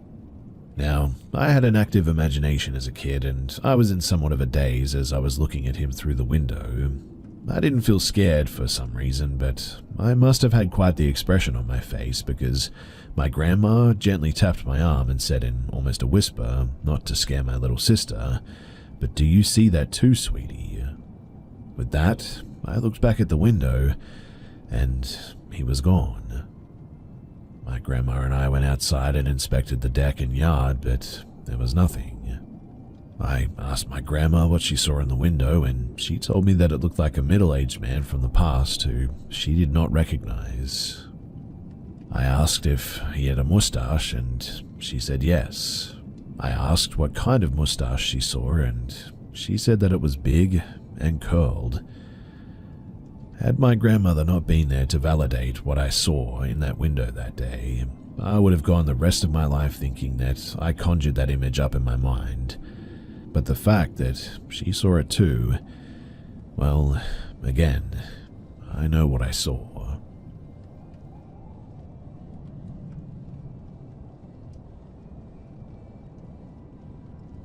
So I moved in with an old roomie, Cassidy, and her two dogs back in August of 2021. We had an apartment for a year prior to moving to the duplex. The new place was on the south end of Columbus, not the best area, but I could deal with addicts and persistent homeless people, no problem. What I couldn't deal with, though, was whatever was actually there. Move-in was normal chaos. Boxes, sleeping on a mattress with your bed frame next to you, painting, etc. Nothing out of the ordinary happening. After a few weeks, I was constantly misplacing things, though. This is far from unheard of for me, but it was sort of out of control. Keys I put in the middle of an empty table wouldn't be there 10 minutes later. I'd start looking for them, and then eventually they'd be back where I left them. This wasn't daily or anything, but enough to mention for sure. Duplex was 2 stories, terrible creaky floors, thin walls, and I could hear my neighbor's farts. And for a bit, it sounded like somebody was walking on the second floor, but nobody was home up there. In the end, I just assumed it was the neighbors and I could hear them. That assumption, though, was disproven when my neighbors were out on their shared porch and I was inside, and I heard the footsteps and thought, oh, okay, so we really do have a little ghost here. I mean, whatever, I can deal with that. The footsteps were light and always in a sort of quick patter, like a little kid who doesn't know how to skip trying to skip or whatever. I'd get a tap on my shoulder here and there as well, but all harmless stuff. Soon I started hearing my roommate ask for me or say my name when she wasn't home. I never said anything to her in fear of sounding bonkers, but fast forward to like November of 2021, roommate comes to me in the morning and asked if I had anything spooky happen in the house beyond the footsteps and such. I told her then about hearing her ask for me when she wasn't home. She paused and did one of those eyes slightly closed, okay sort of soft nods, told me that she's been having the same thing happen, but obviously me asking for her. She never wanted to say anything for the same reason, but as she was falling asleep last night, her mirror fell. One of those cheap Walmart floor mirrors. Well, it didn't fall technically because it started to tip over, paused for a second, cracked, and then fell. She got freaked out by this, but didn't know if she was just lucid dreaming or what. After she mentioned this and we both acknowledged hearing stuff, it was then that things began to pick up a smidge. The footsteps became more frequent. I had a few taps on my back, and would occasionally catch something just in the corner of my eye, but never full on. And I mean, things like this happen, but nothing crazy happened for a bit. But late January, Cassidy is out for the night and I'm passing out in my bed.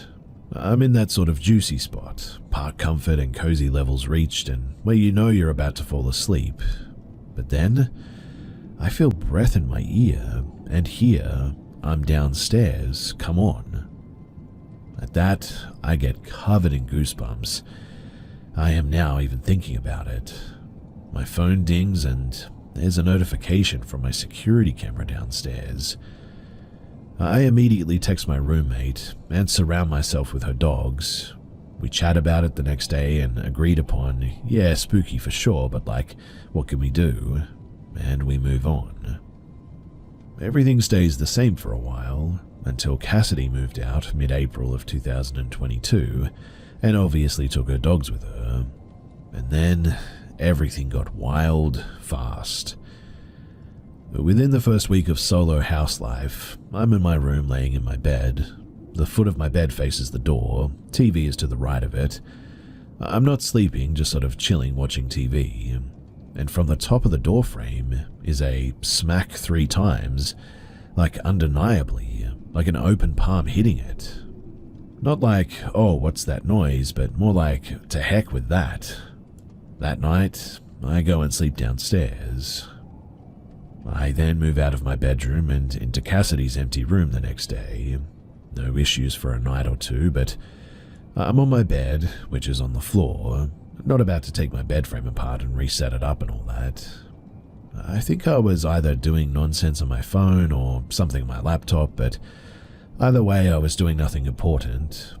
The door to the hallway is across from me in the left corner of the room, and from the hallway, an unfamiliar, wildly uncomfortable noise. The quick little footsteps that I became accustomed to were not like this. They got heavier and slower, pacing down the hallway. Not constant, but enough for me to just hate everything about this. I stand up and go to the door, poke my head into the hallway, and it was then that I have my chest brushed.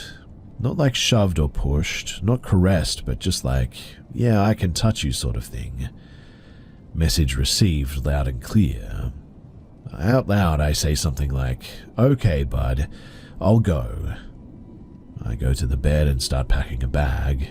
My back is at the corner of the room, like against the wall, and I can feel something there with me, like right there.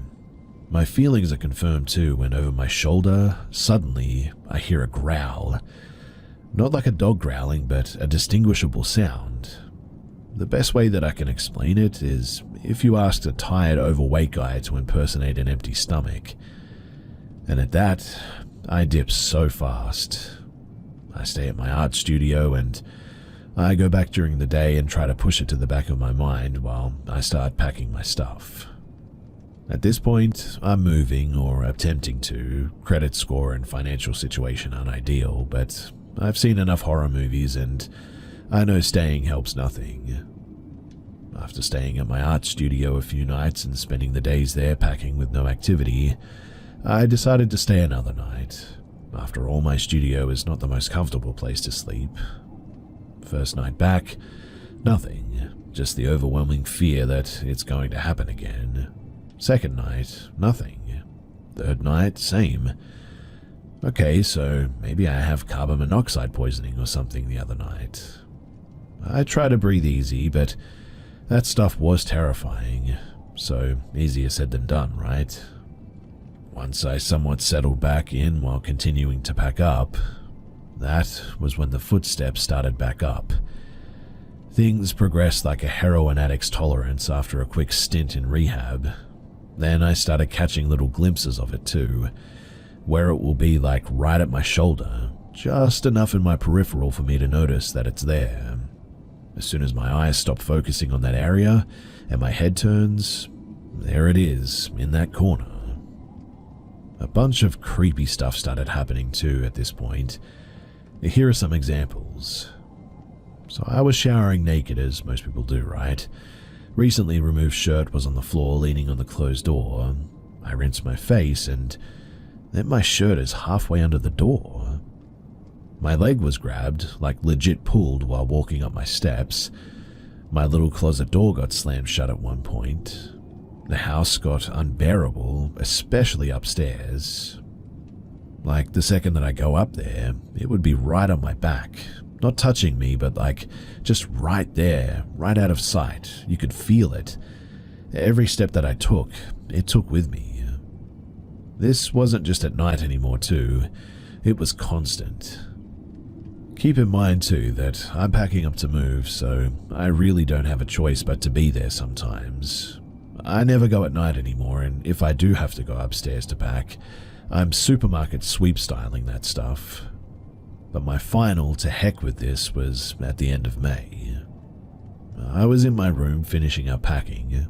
My room was hands down the worst spot in the house too. It just did not want me there at all. Its presence in there was so intense, but this time I ended up sprinting out of my house and I just never went back. Looking out of the windows from my room while closing a box, in the reflection, I see it. Sort of like when you look down a well and it's just sort of pitch black. It's like that. It's at my wall, like 7 feet tall, just looming. I turn around, but then it's gone. I'm certainly a bit uneasy, to say the least.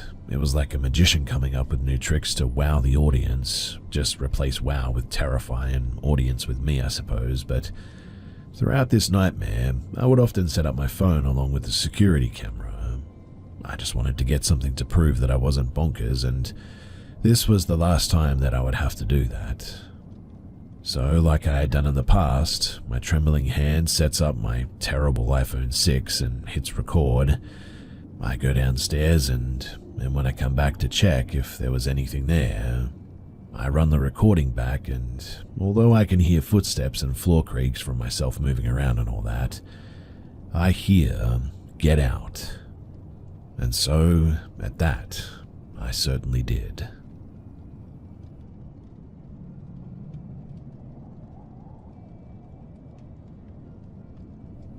I just recently remembered this story from when I was quite young, so I figured that I could share it here, as looking back it's, well, kind of creepy. So I grew up in the Midwest, a little north of Chicago. When I was probably around 12, a friend and I saw some deer behind his house. There was a large field behind it that a forest bordered, so it wasn't uncommon for deer to be there. Being kids, we wanted to go and pet the deer, so we slowly approached them. We walked across the field to them so that we wouldn't spook them. Looking back, the deer really should have ran. Two big creatures walking towards a herd of deer really should have spooked them, but they all just kind of kept on eating the grass and standing there. I was in front of my friend, so I got a closer look at the deer than he did. I would guess that I was maybe about 6 feet away from this deer when it finally looked up at me. That was when I noticed her knees and saw that they were bloodied. I just figured that it was because she had previously laid down on them or something and got scratched up. I looked up at her face and I was filled with fear. Something that was very unlike me as a kid, and so we ran. Now remembering this later, something that I didn't think about at the time as strange was the fact that her knees were actually facing the wrong way. Not like they were broken, but like they had grown to be the wrong way. Of course, she could have had a defect or something like that, but everything combined with the feeling of dread that I felt looking into her eyes, it creeps me out all these years later. If anyone has any thoughts on this, then please do share, because I don't know, it could be nothing, but it definitely was freaky.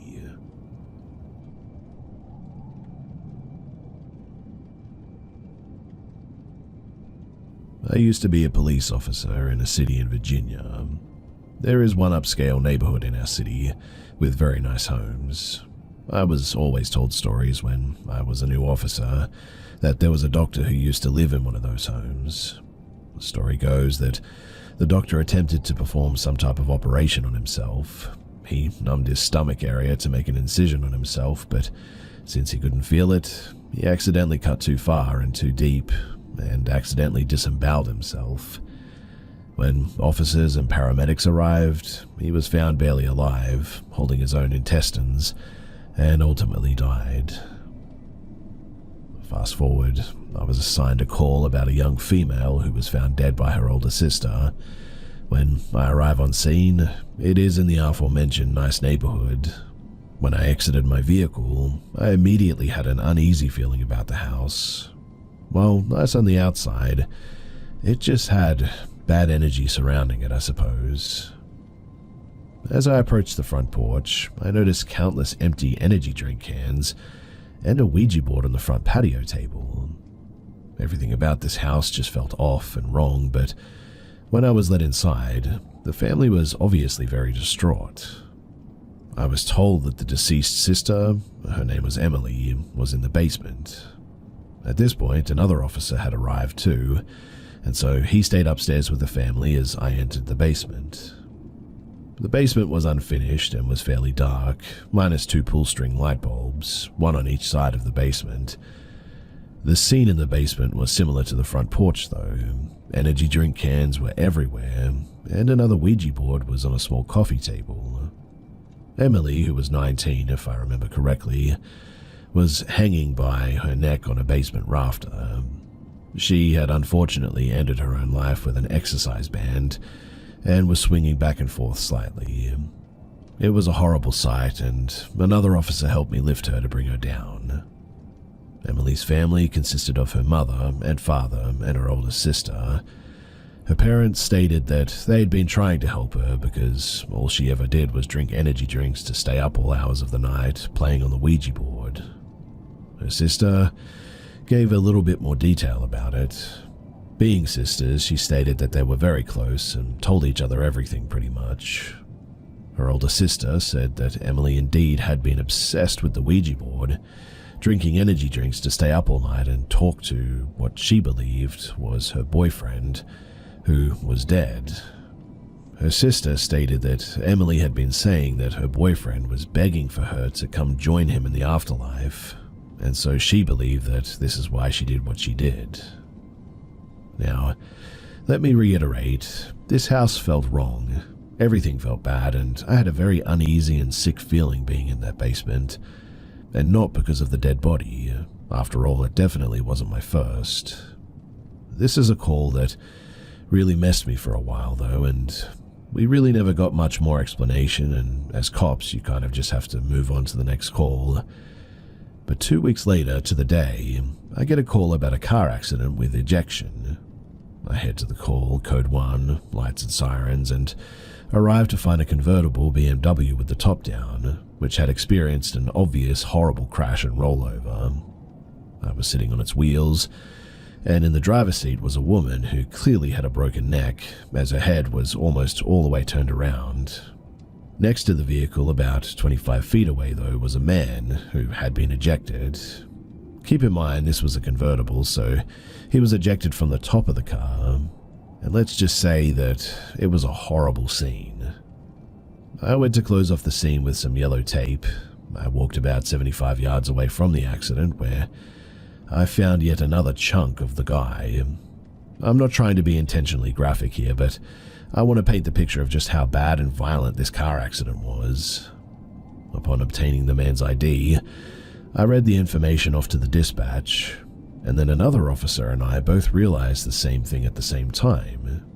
These two people, they were Emily's parents, who 2 weeks to the day just died in a horrible way. And I tell you that breaking the news to the older sister was absolutely heartbreaking. In fact, I kept in touch with her for a little while after this. She had inherited her parents' estate and all of the life insurance money, etc. She ended up selling off everything and buying a different house to try and start over and repair her broken life. However, it doesn't end here because around a month later, another officer was called after a pedestrian was struck by a car while she was jogging in her neighborhood. And yes, you guessed it, it was the sister. She managed to survive several weeks in a coma, but ultimately she just didn't make it. if you're wondering why this story about the doctor is relevant, it's because the house that Emily killed herself in was the same house that the doctor lived in. I don't know what you guys think, but to me it definitely seems like either that house is cursed or Emily opened up something really bad. That was all a few years ago now, and I'm no longer a police officer. I moved a couple of states away, and twice now I've found 2 different Ouija board planchettes on the sidewalk when going to check my mail. I never touch them, obviously, and usually use a stick or something to push them into the storm drain, but coincidence? I'm not so sure.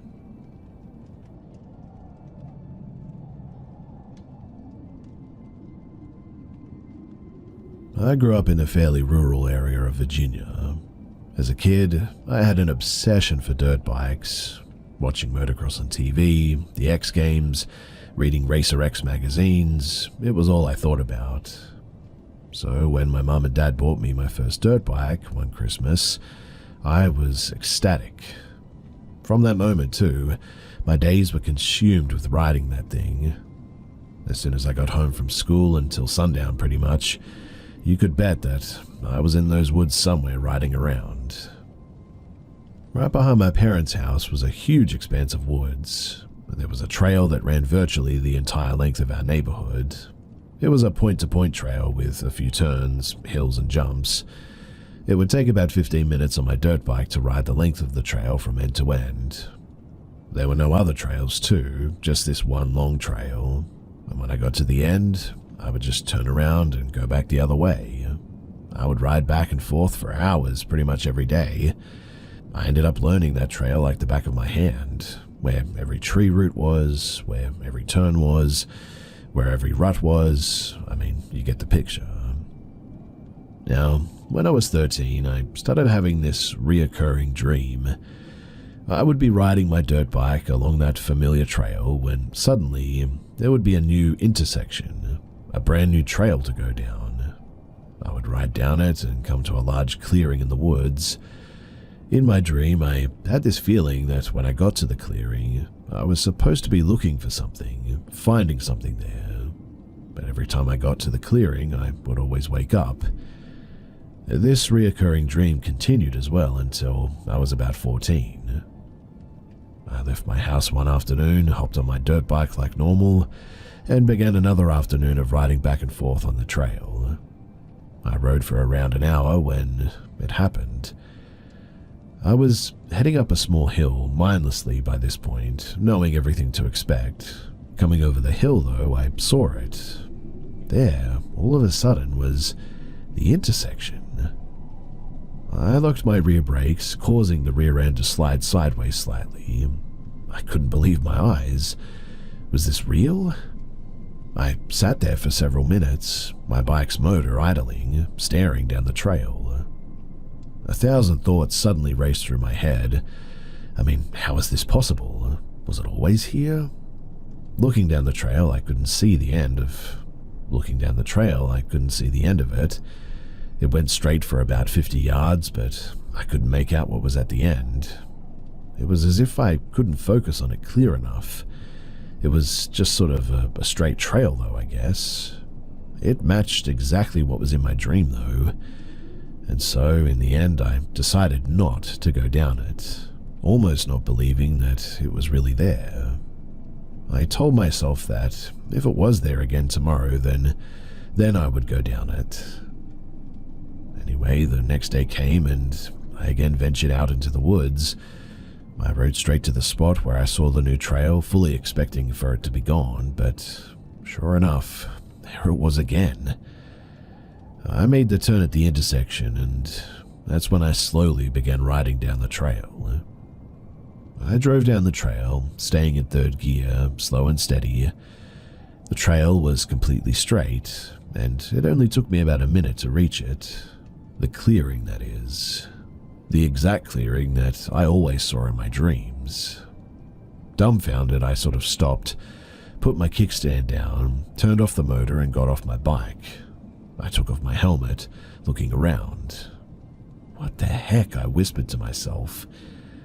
The clearing itself was a perfect circle, around 50 feet in diameter. It was surrounded by dense forest, minus the single trail leading to it, obviously. I couldn't make sense of this, though. I thought that I was losing my mind or something. I walked around the circle confused, contemplating what it all meant, and looking around for answers. I began to feel an eerie feeling, though, all of a sudden, as if I was being watched. A feeling of dread and danger suddenly crept up the back of my neck. I felt as if I was suddenly somewhere that I was very much not supposed to be. Man, to heck with this, I said. I threw my helmet back on, not bothering to buckle it, and I kick-started my dirt bike, bringing life back to the motor. I peeled back down the trail, shifting gears, and I hauled Bart back home. I rode for a few minutes when it suddenly hit me, though. Why the heck is it taking so long to get back? I mean, it took less than a minute to reach the clearing, yet I've been riding down this trail for what felt like was several minutes, and I hadn't met back up with my familiar trail yet. At that, I started to panic, getting disoriented. I told myself, maybe I'm just going the wrong way. I knew that it didn't make sense, but I was willing to try anything to get out of there at that moment. I spun the bike back around, and within about 10 seconds, I made it back to the clearing all of a sudden. I peeled around again, back down the trail. Again I rode and rode, never making it back to the intersection though. I stopped, got off my bike, feeling defeated, confused, and a little bit scared now. I threw my helmet and collapsed next to a tree, sobbing. On my knees, I let out a frustrated and terrified scream, I guess. I sat there trying to think of what to do next. I'm not sure how long I sat there for, but it felt like hours. I could see the sun dropping in the sky, the woods getting dimmer. I started to feel like I was never going home. So I closed my eyes and somehow, probably out of mental exhaustion, I must have fallen asleep with my back against a tree. I'm really not sure how long I slept for, but I woke up, immediately jumped to my feet, wildly looking around and quickly gathering my bearings. And it was then that I realized that the sun was shining brightly and I was now back on the trail, my blessed familiar trail. The intersection and the new trail were still there, but somehow I was out.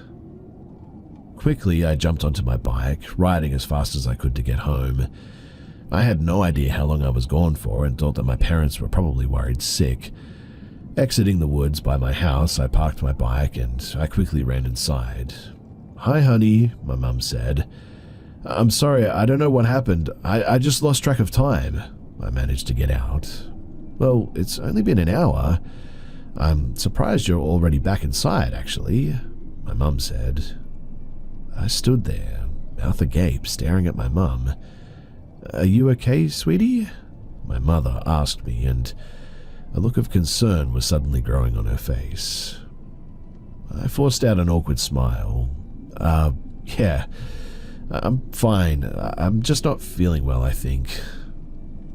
I went to my room and a million questions were running through my mind. I spent the next few days confused, replaying every moment through my head. I wanted to just make sense of, well, everything, to have some logical reason for it all, but there just wasn't any. In the end, I devised a plan, though, that, looking back, was honestly incredibly stupid, but I couldn't live with not knowing what the heck happened to me in those woods that day. Now, my dad was a bit of a tool connoisseur. Any tool, hardware, rope, bungee cords, I mean, he was your guy. And among his collection, he had a giant spool of yellow rope, around 600 feet of it. I decided that I was going to use that rope, tie it to a tree at the intersection, and then ride back down the trail to investigate. The rope, it would serve as my lifeline, helping guide me back when I was ready to leave. And that day, I went back out. Getting to the trail intersection, I tied one end of the rope around my waist and used several bungee cords to tie the spool to a tree, giving me slack but staying secured to the tree. and afterward, I headed back down the trail. Feeling a new boost of confidence and determination, I rode back down that trail and quickly arrived back to the clearing. I kept one hand on the knot on my waist, being sure that it stayed there. I got off my bike, leaving it idling, and walked into the middle of the circle. I started to get that eerie feeling again, as if I was being watched.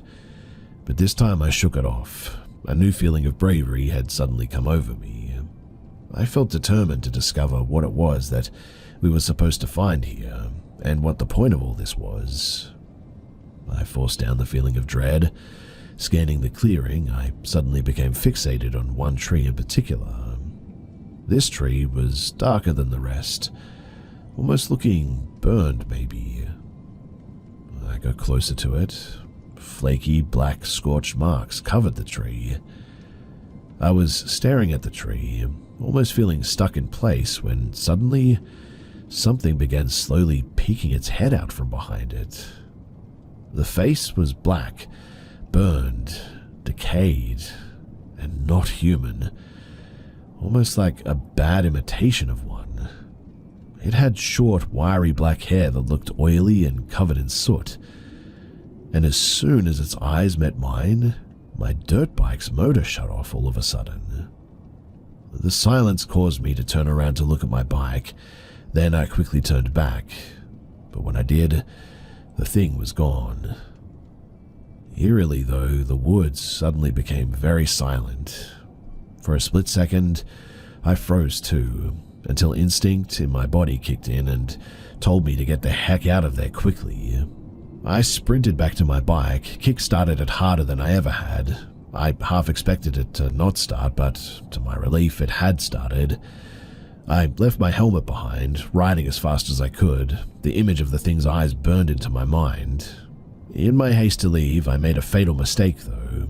Having walked a good ways past my bike into the clearing, I had created way too much slack in the rope when heading back the opposite direction. I was shifting gears, going faster and faster, when suddenly the rope caught my chain. My rear wheel locked and I was sent straight over the handlebars. Although in pain, I got to my feet as quickly as I could, dirty, limping, a burning pain in my ribs. The rope was still tied around my waist, but it had somehow been severed in the crash. Frantically, I looked around for the rest of the rope, the end that would lead me back, but it was just gone. I ran to my bike in any case, and trying desperately to get the pieces of the rope out of my chain and sprocket, when I saw it. Movement from the corner of my eye. I stopped, froze, looking in the direction of the movement. I then saw more movement again out of the corner of my eye. It was as if it was, I don't know, anticipating my moves, staying just out of eyesight, darting between the trees almost. I took off running down the trail, abandoned my bike. My adrenaline was pumping and I knew that I was running for my life. I then spotted the yellow rope, that beautiful yellow rope. I literally screamed yes, running as quickly as I could toward it, following it to salvation. But the rope, it began retracting, dragging on the ground, back up the trail. No, I screamed, running as fast as I could toward it. I ran after it as it seemed to run away from me. I was hoping to see the intersection, praying that it would be there. And then, all of a sudden, I did. I reached the intersection, crying, heaving, trying and failing to catch my breath. For a second, I felt pure relief for making it out alive, but that was when I noticed something. The yellow rope, the spool, was no longer bungeed to the tree. The rope now led behind the tree. Slowly, it stepped out from behind the tree, revealing itself in its entirety. It was the thing from the clearing. The woods suddenly fell silent again. A feeling of pure dread came over me. It had a look of pure malice in its gaze, and a terrible smile as it continued to gather up the rest of the yellow rope. I was frozen in fear. I felt as if I was in ice water. I couldn't catch my breath, couldn't scream. I just stood there frozen. I can only describe what I saw as a distorted imitation of a human. Black, charred, its form twisted and contorted into a grotesque mockery of life. Its eyes were pools of endless darkness, devoid of empathy or humanity, gleaming with an ancient predatory intelligence. It then began to move toward me, slowly. Weirdly though, its steps were completely silent, and the air around me suddenly grew cold and carried a stench of like decay or something. With each movement, its body sort of shifted and rippled too, as if it was sort of struggling to contain its own shape. Its presence filled me with an overwhelming dread, a primal fear that seized my entire being. Its voice was terrible too, a twisted mixture of a whisper and a scream almost. I felt as if its gaze seeped into my mind, into my very being, turning my thoughts into twisted and nightmarish desires. And as it approached closer and stood over me, I honestly thought that I was about to die. And then suddenly, everything just went black. I woke up back on my familiar trail, the intersection now gone, the rope now gone, no trace of anything was left. I was in shock and in pain, and I walked back home. In the end, I told my parents that I had crashed my dirt bike and wasn't strong enough to push it back home. My dad went back into the woods to look for it, but he never could find it. Honestly, I didn't care. I was never going to touch another dirt bike for the rest of my life as far as I was concerned. Since then, though, everything has felt different. I feel like something is missing in me, as if that thing took something from me. I know that that's weird, but I felt unable to enjoy anything, unable to have relationships, unable to care. I struggle to sleep. I don't even really feel tired. I just couldn't really feel anything anymore. I didn't know what to do. I just felt like a shell. That Christmas, though, my family and I were getting ready to leave for a Christmas tree farm, an annual tradition that used to bring me excitement. My parents were trying their best, and they saw the change in me. Everyone did. Putting on brave faces, my parents asked me if I was excited to pick out a tree. I wasn't excited, not at all. I couldn't be excited about anything anymore. Sure, I said, trying my best to sound convincing. Before we left, though, my dad was digging in the garage looking for something. Hey, bud, have you seen my yellow rope? The question sent me into a flashback of full terror, leaving me screaming, sobbing, and begging for help, begging for it to stop. From then on, I spent years in and out of therapy and even institutions. I am an adult now, but I've just never shaken the feeling of pure emptiness. I decided that I'm going to go back to my childhood home, back to that familiar trail that I can still remember like the back of my hand. If the intersection is there, then I'm going to go back down it. In fact, I've decided that I'm going to try to kill that thing and get back the piece of myself that it clearly took. And well, if it kills me, taking the rest of me, well, so be it. Either way, I don't want to live like this anymore, and I'm going to be free of this.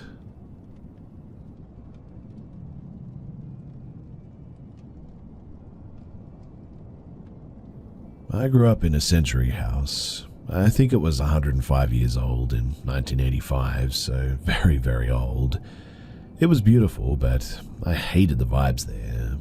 Always felt nasty and sort of unclean. Between the ages of 3 and 8, though, I would see a fuzzy, misty sort of apparition that would play peekaboo with me in the mornings as I lay in bed. At first, it would be misty and become intermittently more solid, waxing and waning in its visibility like power surges.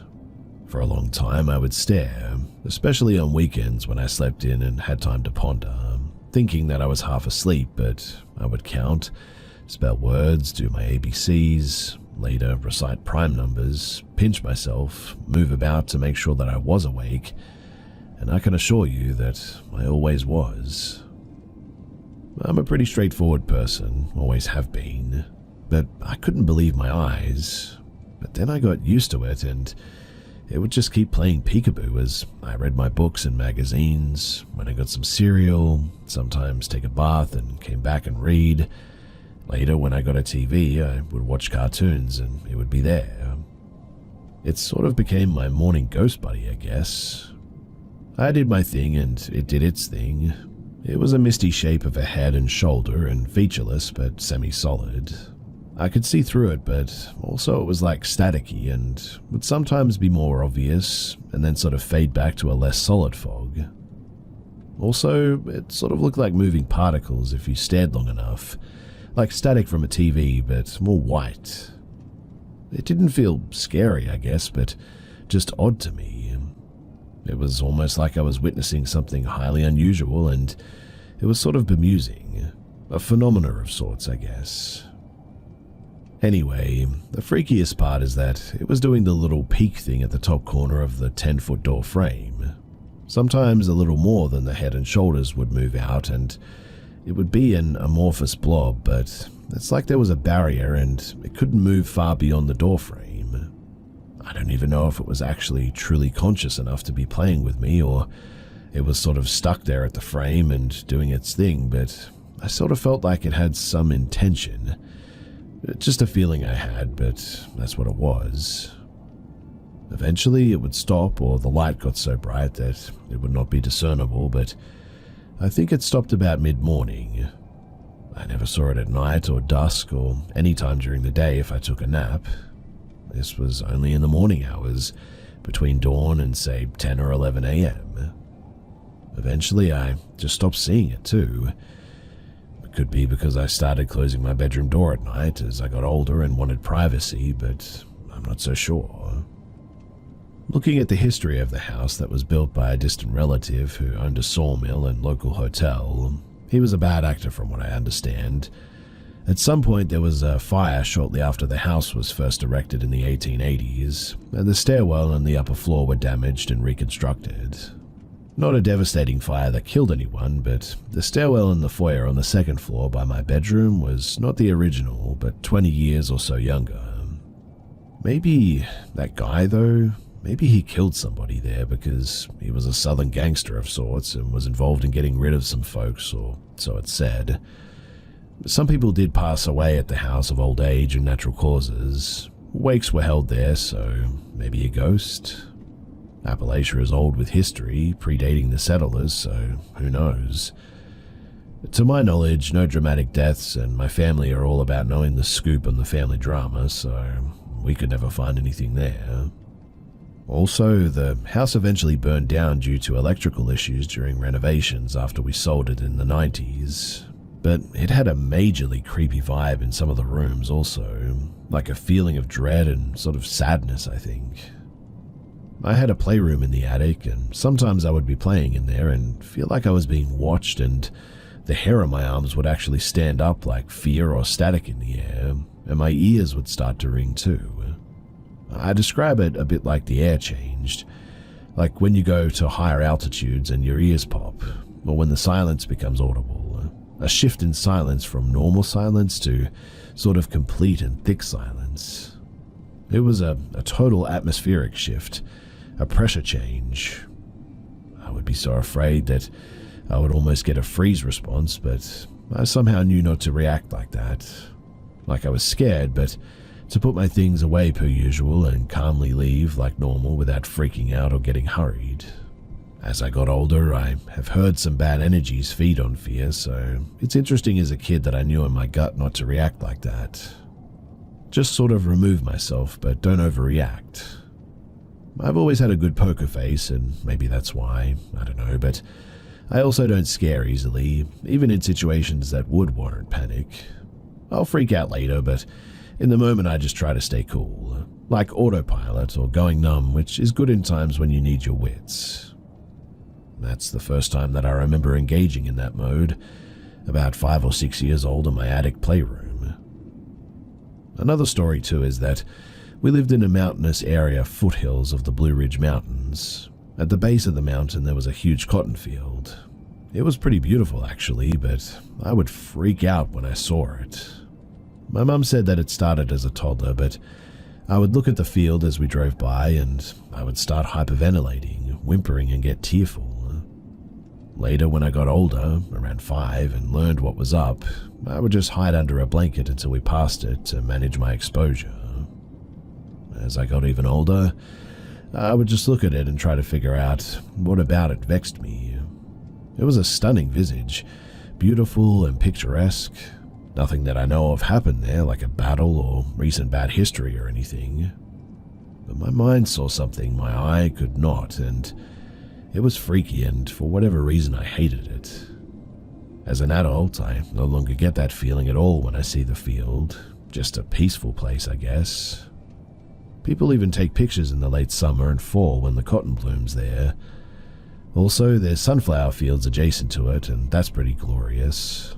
It's a sunny patch in the middle of the mountains. A valley with meadows, and coming off of the mountain you get a bird's eye view, and it's honestly like no other. But as a kid, for whatever reason, I wanted to walk a wide circle around it, and I mean a very wide circle.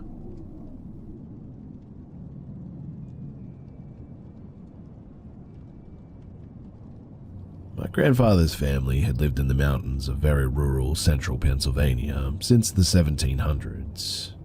In the 1890s, my great-great-grandfather built an expansion onto a house or loft that his father, born in 1829, had built. The house still stands today, and we still go there most weekends in the summer as it's 8 miles from a very large and beautiful lake. I've been going there since I was a kid, and we call it the old house. The house is filled with very old photos. Some of the photos we know the ancestors in them, some we actually don't. Some of the photos, though, are very creepy. When I was a child, probably about, 9 or 10 years old, we went for a weekend in the summer. I had one pair of sandals that I was wearing, and I would always take them off next to the fireplace, which didn't work anymore. On the morning that we had to leave to go back home, the sandals that I was wearing were now gone. They weren't next to the fireplace anymore. Both my parents and my grandfather who was there searched the entire house high and low for my sandals, but they could never find them. Keep in mind that this house is not very large. They searched for hours too before they finally gave up, and I made the 2-hour ride back home without my shoes. My grandfather stayed at the house for another day before going back home. When my grandfather woke up the next day, the sandals, they were right there next to the fireplace where I had left them. But my family still talks about this to this day.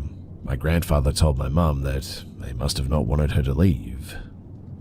I've always loved this house and have felt very close to my ancestors while in it, but that was pretty creepy. Anyway, I went to the house last summer with my daughter and my friend. I set a vape pen down on the kitchen table.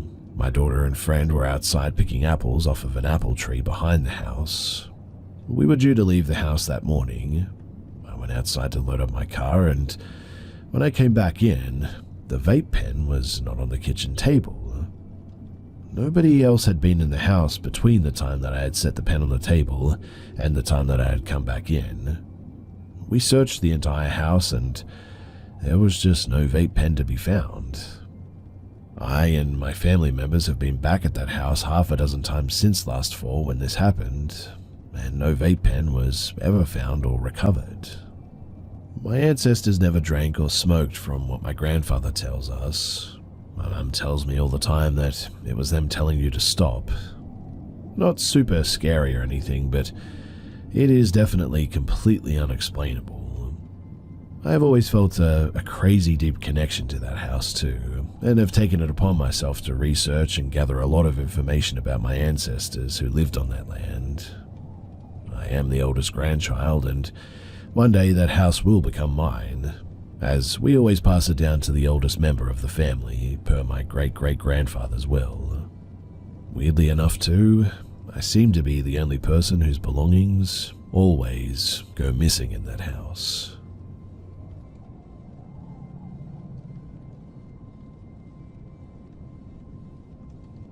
So I live in Pennsylvania, just outside of Philly, and the following happened a few years ago.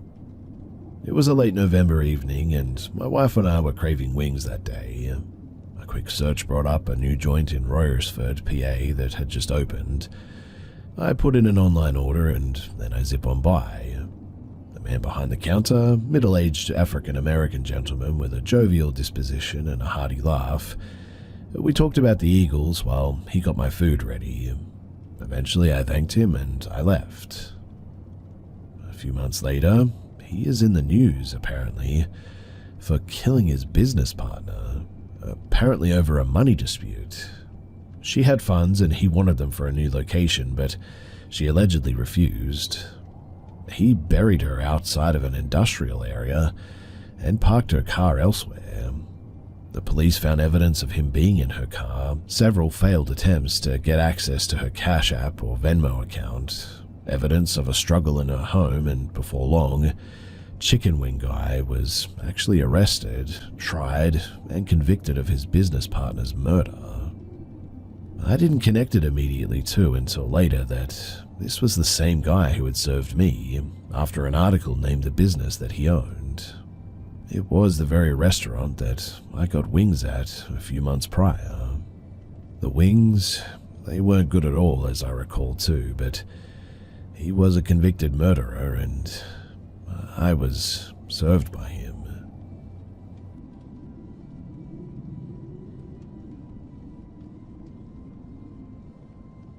My grandma's property is settled all the way in the back of the woods at the end of a long unpaved road. Along with being comically bumpy, it also has a history of hauntings that were passed between family members over the years. I myself was somewhat skeptical of these tales, not because I'm not a believer of the paranormal, but because my uncle and father have a habit of being very exaggerative. Until one night, about a year ago. Back then, I lived with my grandma down at the end of that road, and at the time, I also didn't own a car. As such, my boyfriend had to walk to my house from the entrance of the road, since his parents didn't want to risk damaging their vehicles on the aforementioned bumpy road. Mind you, this road is a good 20 minutes walk from the beginning to the end, completely overgrown with bushes and trees, and has a puddle every other step. So more often than not, I'd meet him about halfway, and then walk him back to the entrance once he went home. That night, when we were walking back to the entrance, I decided to tell him about the property's haunted history. From the silver buried on four corners of the property to appease a supposed deer spirit, to the knocking on the counters at night, I spilled every tale that I'd ever heard. Now, unlike me, he was genuinely afraid of such tales, as he himself had once had an experience very similar, albeit much more terrifying, to the one that I was about to have. He warned me not to do one thing: don't whistle at night. Now, a thing to know about me, I'm a habitual whistler and tend to do it without even thinking about it. So of course, on my way back, I began to sing a tune. That particular night, it was unusually bright outside for being so late. The sky was still a dull blue and there was hardly a shadow despite being well past 8:30. I got into the quarter mark of the road, an almost gateway of bushes on a small ridge going further into the road, when I heard something. A yell that very, very distinctly sounded like an old man. Later, once I got home, I'd realized that there was a word in that yell too: help. At the time, I didn't think too much of it, which, yes, was especially dumb of me, I know. I'd love to pull out every excuse under the sun, but I was evidently feeling very stupid that night.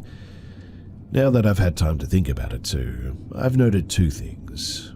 One, there was no possible way that there could have been an elderly man on or near the road. My grandma is the only person that lives on that end of the road. Second, as I mentioned, was the word in the yell, help. My boyfriend, after hearing the story, said it was meant to be a lure, but for what? Me? Death? All that fun stuff? As I walked, I got to the halfway mark of the road. A field of dead yellow grass and a single fallen tree on the left-hand side of the road lay there. I'd seen it hundreds of times before, and every time I thought, why is that tree still there? As I took my courtesy look at the tree, that was when I noticed something, or someone, it. To this day, I don't know what I saw, to be honest. It wasn't a cryptid, not a monster nor a demon, but standing a good 30 feet away from the tree was, honest to God, and what I can only describe it as was a sheet ghost, a simple rounded pillar of white, nearly 8 feet tall and as still as the tree before it. It stood there. And it saw me too. I know it did. It had no eyes, no face, but I could feel its gaze upon me. I had never truly known fear before that night, but I froze in place and felt like a mouse beneath a cat's paw, caught and hopeless. Faster than I could blink, it ducked behind the tree and seemed to stay there. 30 feet traversed in under a second. Once it was behind the tree, it stayed there and I could move again. The sensible among you probably think that I ran, but I didn't. I didn't want to get its attention again. 10 minutes of absolute silence and paranoia as I walk home. I was utterly terrified. I got home and there sat my grandma on her little red couch smoking a cigarette. "You look like you've seen a ghost," she chuckled. Well, to be honest, I think I had. I have gotten all kinds of answers over the years for what I saw. Skinwalker, Wendigo, hide behind. For now, I just want to share my story and let speculation generate more ideas as to maybe what I saw. So, if you have any ideas, then please do share.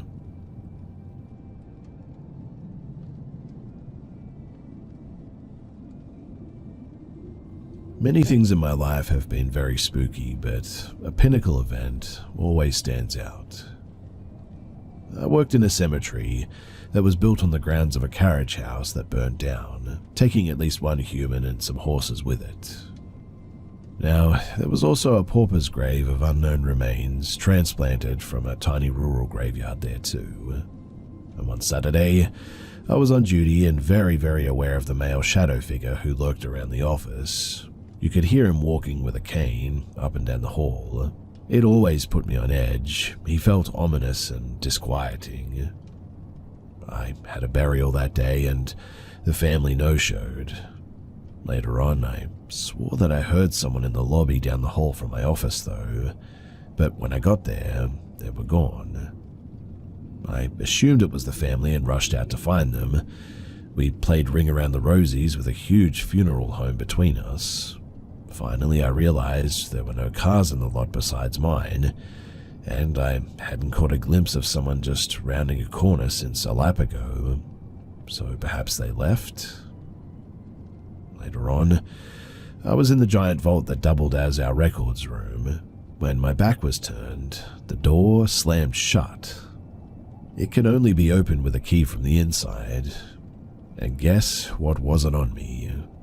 As well as my cell phone. Panic took a while to set in, and no matter what I did, I just could not get that door to open. I could, meanwhile, distinctly hear a man chuckling outside though. Sitting against the door, calculating how many hours till Monday got here, and the likelihood of the grounds guys coming into the lobby and seeing the normally open vault door was closed. Before I could talk myself really off of the deep end, the door suddenly bolted open, and I flopped back, knocking myself off the metal threshold. Hours later, I woke up after apparently being knocked out. The sound of a dull shuffle stepped near my ear, oddly startling me. Or maybe I got a sudden whiff of the familiar leathery cologne that lingered in the clouds around the building, inexplicably. Either way, I was awake and I wasted no time in locking up and leaving.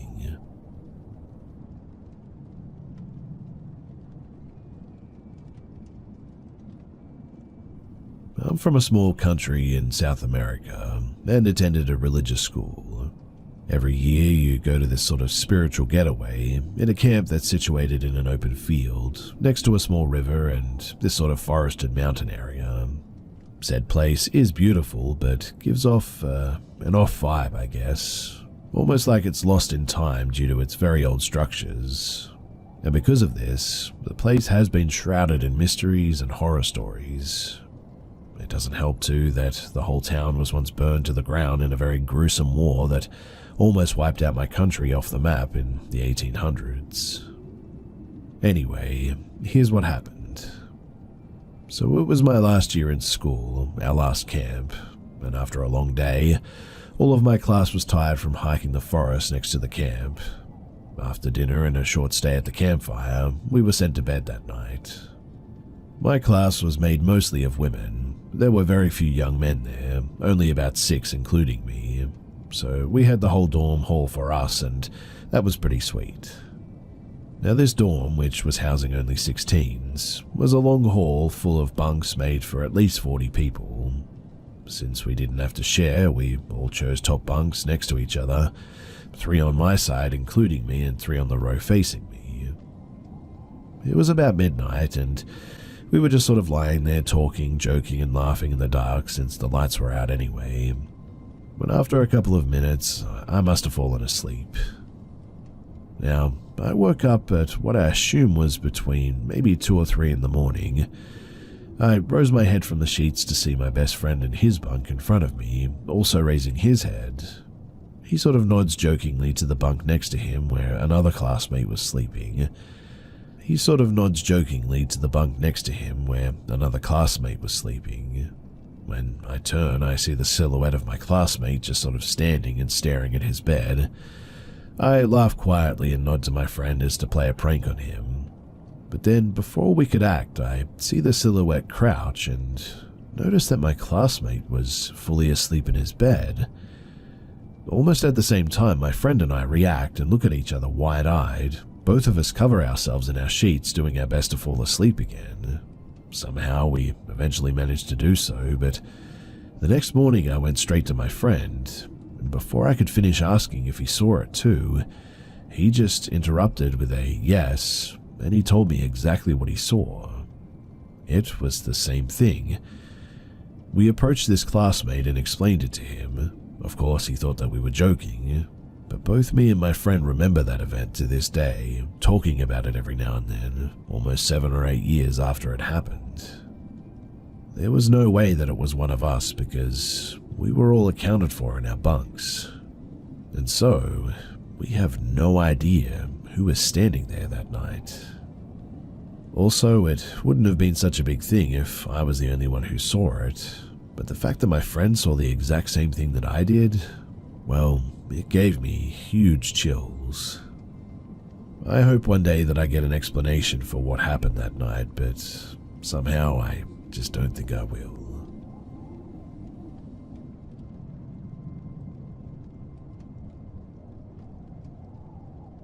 Almost 20 years ago now, I was traveling up and down Chile for a while with my friends, backpacking, essentially. But we had some friends here and there, and one of our home bases was the parents of one in our group. His stepfather was a natural doctor. Awesome, right? Except I contracted something severe at one point in the Atacama Desert, and over the course of 3 weeks, while my friends continued on, I was slowly dying while this dude was giving me 30 drops of this and that, or 46 of this and that, and at one point, as I was convulsing in their bathtub, the mother decided enough was enough and I had to go to the hospital. After this, I just remember the feeling of the winter's grass on my heels as I ran down a giant hill to where my friends were. I remember the feeling in my chest. I wanted so bad to reach them. I arrived and no one noticed at all. I observed them for what felt like more than a minute. After running upon them and no one even flinching, it was startling, but it made me stay perfectly still and just listen. And then in the blink of an eye, a woman who I'd never met before, but looked so weirdly like me, suddenly was to my left, and she said, "Go back now." It wasn't a threat, it was like a mother tells a toddler. I don't know, but I immediately turned around and, in a weird sort of urgent but joyful sense, I ran back up this wet, thick hill without seeing or speaking to her again. And I woke up in the hospital to a man almost laughing, telling me that he'd never seen someone so dry that was still alive. But the weirdest thing is that I later confirmed the actual conversations my friends were having that I observed that day, and I have no explanation for that whatsoever. I don't remember reaching the top of the hill or anything, just my hands grabbing at ferns and that I was wet, like as if I was running up a hill in my home, which is always wet, it's rainforest, and I was totally dehydrated, completely for weeks at that point. I remember climbing in the ground and my toes in mud and my hand on ferns, and then the doctors just smiling at me with their faces. What I heard them talking about was just so mundane too. One of my friends was talking about agricultural class where you meet the cows with holes in their stomachs. She was describing how they keep everything hygienic, a random conversation to have with a history and political science major, and honestly nothing that I would have had any prior knowledge about too. But she was basically describing the hole and what goes on with it and all that.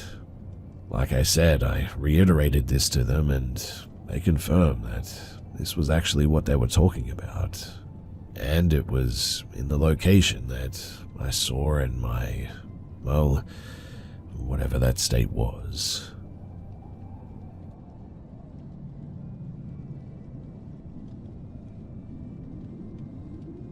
So, I'm a skeptic. I don't really believe in paranormal stuff, but I would still probably refuse to be alone in a haunted place, and I get uneasy around ghost stuff.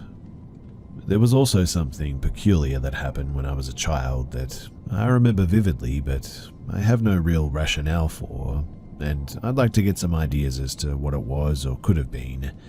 Maybe get some takes from the more paranormal aligned folk here too as to what specifically it could have been.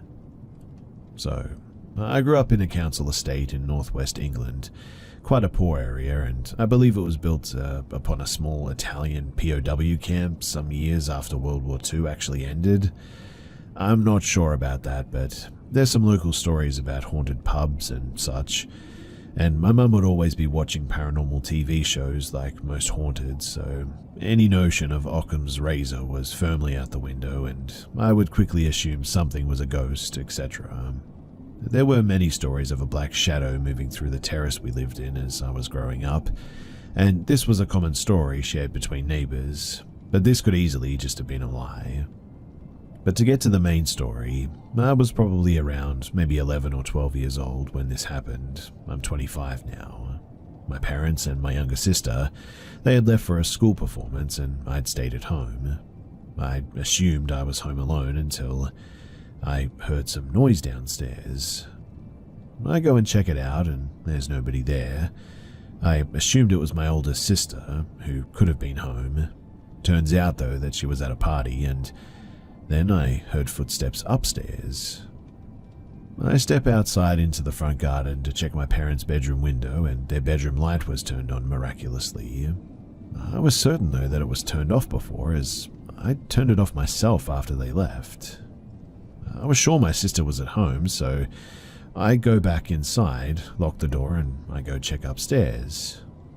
I check upstairs and there's nobody there. Nobody hiding anywhere either. I turn the light back off and then I hear a loud crash in the kitchen downstairs, so I run down to see what was happening, and I see a plate on the ground smashed along with every single cupboard door flung wide open. The cupboard where the plates were was on the left-hand side, raised above the counter, and I think it was only a single plate broken, but I was that terrified that I didn't dare stick around to find out. I opted to run next door to sit with them until my parents got home, maybe like an hour or so later, and they didn't really much believe me, and that was really disappointing. It was definitely only me in the house at the time though, and I just can't think of what it could be. There were a few more unexplained things that happened in that house. We also lived in the house 2 doors down too, which had even more unexplained stories according to my mum. But there were things like black shadow figures, lights turning on and off, and very rarely on occasion, things seeming to move. But this was by far the strangest incident that had ever happened to me.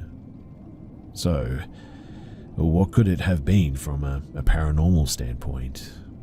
I'm not sure if I will believe it, but I'm definitely interested to learn more and potentially uncover some explanation about what it could have been. Always best to keep an open mind with these things, is what I say.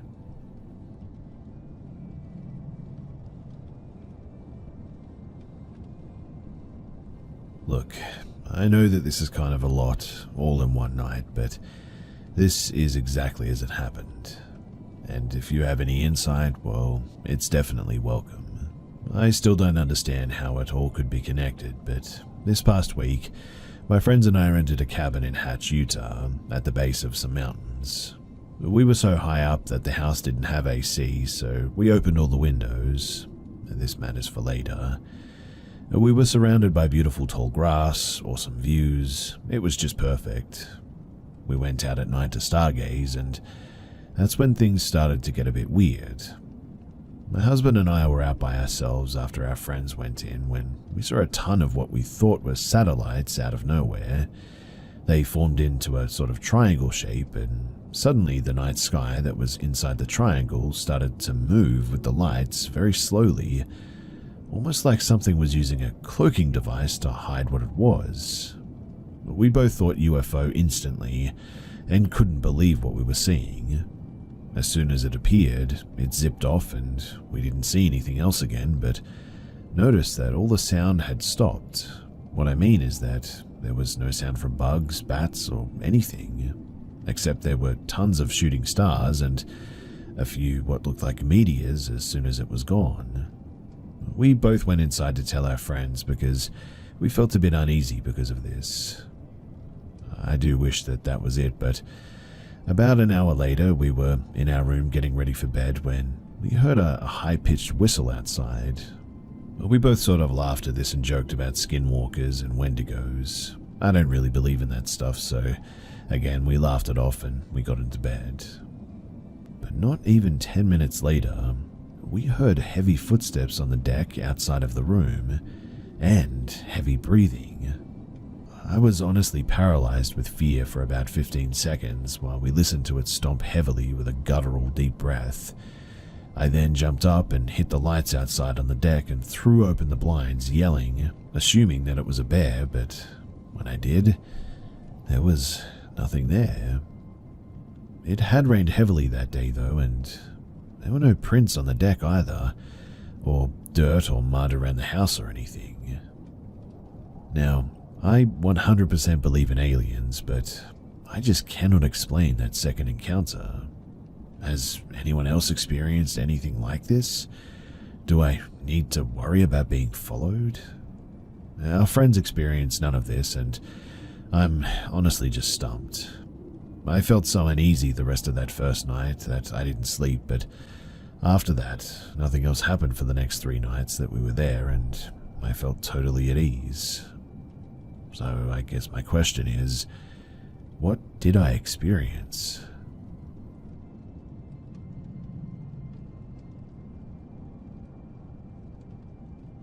This didn't happen to me, but to a friend who went hiking to Mount Lawu in Java, Indonesia. Mount Lawu is considered a sacred place by the locals, and people believe it is one of, if not the most haunted mountains in Java. Many people have got lost up there too, and some have never been found.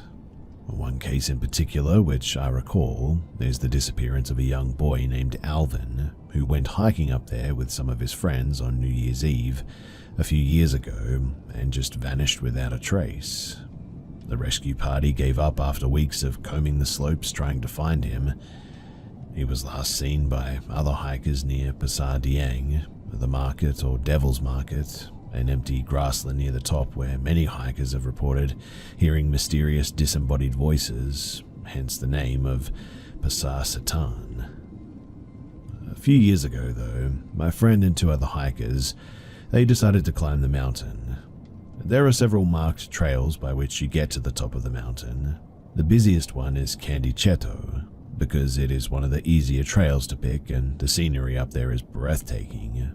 But the ascent, it takes a bit longer. It is a footpath that gradually ascends through pine forests, grasslands and whatnot. He and the two rookie thru hikers took this trail. It was his first climb to the top of the mountain. They had met on a hiker forum months before and decided to take the easier trail since the other two guys had never attempted a mountain of this caliber before.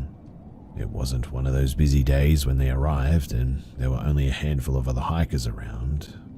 Their trip went smoothly at first, but soon they were joined by two other hikers from a nearby city. After they broke through the thicket and passed through Pasar Diang, my friend began to feel a little bit uneasy, and then he noticed something a little off with our hiking group. There were now 6 of them. Somebody else had joined them unnoticed, which was weird. He looked around and stared at his fellow hikers one by one, and nothing seemed out of the ordinary. They all looked familiar to him, which was obviously very confusing. He couldn't seem to recognize the odd one out, no matter how many times he counted and scrutinized their faces. And to make it even worse, he seemed to be the only one who had noticed this. He asked himself if he was becoming disoriented due to the exhaustion or the cold perhaps, and that was when he started seeing glimpses of blurry silhouettes moving around them. He wanted to quit at this point. He no longer felt excited about this hike. He didn't feel like he was going to make it another hour, but there was really nothing that he could do. They were already halfway to the top, and he was sure that he would have had no choice but to return alone if he decided to turn back anyway. He had lost his bearings too. He had no idea where he was or who he was with. When they finally reached the top, though, he just collapsed in a heap. According to his friends, he then became delirious and started speaking of random creepy things like when being followed by something and someone watching them in the fog. He even told them to just leave him there because he was going to die anyway and to let his parents know how much he missed them and loved them. It took them a few hours to calm him down and for him to regain his strength, and then they decided to set up camp for the night. But the other guys also couldn't sleep that night. They said that they could feel a presence with them. When the first lights of the day appeared in the sky, they quickly dismantled the tents and they packed away everything and began their descent, which luckily only took a few hours down the slope until they made it safely back to base camp. My friend had to be rushed to the hospital, burning up with fever. He had made it through the night and down the mountain, but others just like him, they weren't so lucky. I'm wondering though if anybody has ever experienced this other hiker phenomenon or something similar while climbing a mountain or trekking through the wilderness or something. It's something that I've never really heard anyone else talk about, and it's really creepy.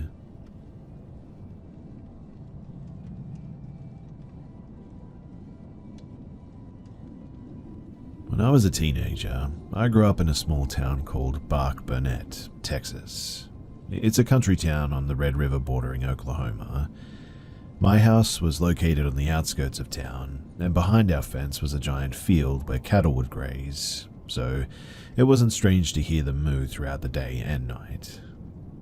Me and my siblings were no strangers to this field. We would play out there and even camp out there every once in a while to get away from our parents. One day, while my siblings and I were playing basketball outside in the driveway, we started hearing what sounded like a cow giving birth in the distance. It was screaming as if it was in pain, so us being the country kids that we were, decided to jump the barbed wire fence and witness the birth firsthand. As we made our way, we could tell that we were getting closer by the sound of the cries getting louder when, all of a sudden, the cries just stopped. It went dead silent. Well, we continued to walk in the direction that we last heard the cow when we noticed something about 50 yards away in a clearing. We decided to see what it was, so we all approached it. And to our surprise, we happened to stumble upon 3 of the cow's legs. They looked as if they had been ripped from the cow while it was still alive and strategically placed in a triangle. There was a massive amount of blood around it, the triangle, but there was no cow anywhere. It's been 25 years and I still think about this. I mean, where the heck did that cow go? But we didn't hear any trucks or see any tire marks near the legs or anything. In fact, there were no prints anywhere. The whole thing is just a real head scratcher.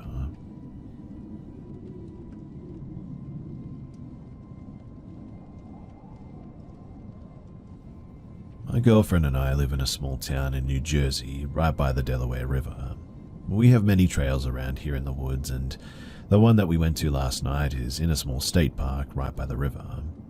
We had gone to this spot once before during winter, and all of the vegetation was gone this first time. The trail was quite clear and had only a very thin strip of wood separating the road from the riverbank. However, this second time, it was different. Now that it was summer, there was thick brush everywhere in that spot. We parked the car around 6:30 p.m. in a small space right out of the road where all the trail lights start. It was clearly visible is what I'm getting at, beckoning us in despite the thick brush. Thinking back, it was almost unnatural too how beaten down the narrow slice of trail was, in contrast to the thick brush surrounding it.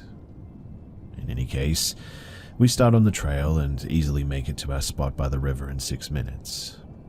There was one area where the trail led us to a small ditch filled with plant life, but both ends of the trail were clearly visible from this area. After passing through, we passed a big tree with thick roots coming out from the ground and made it to our spot by the river.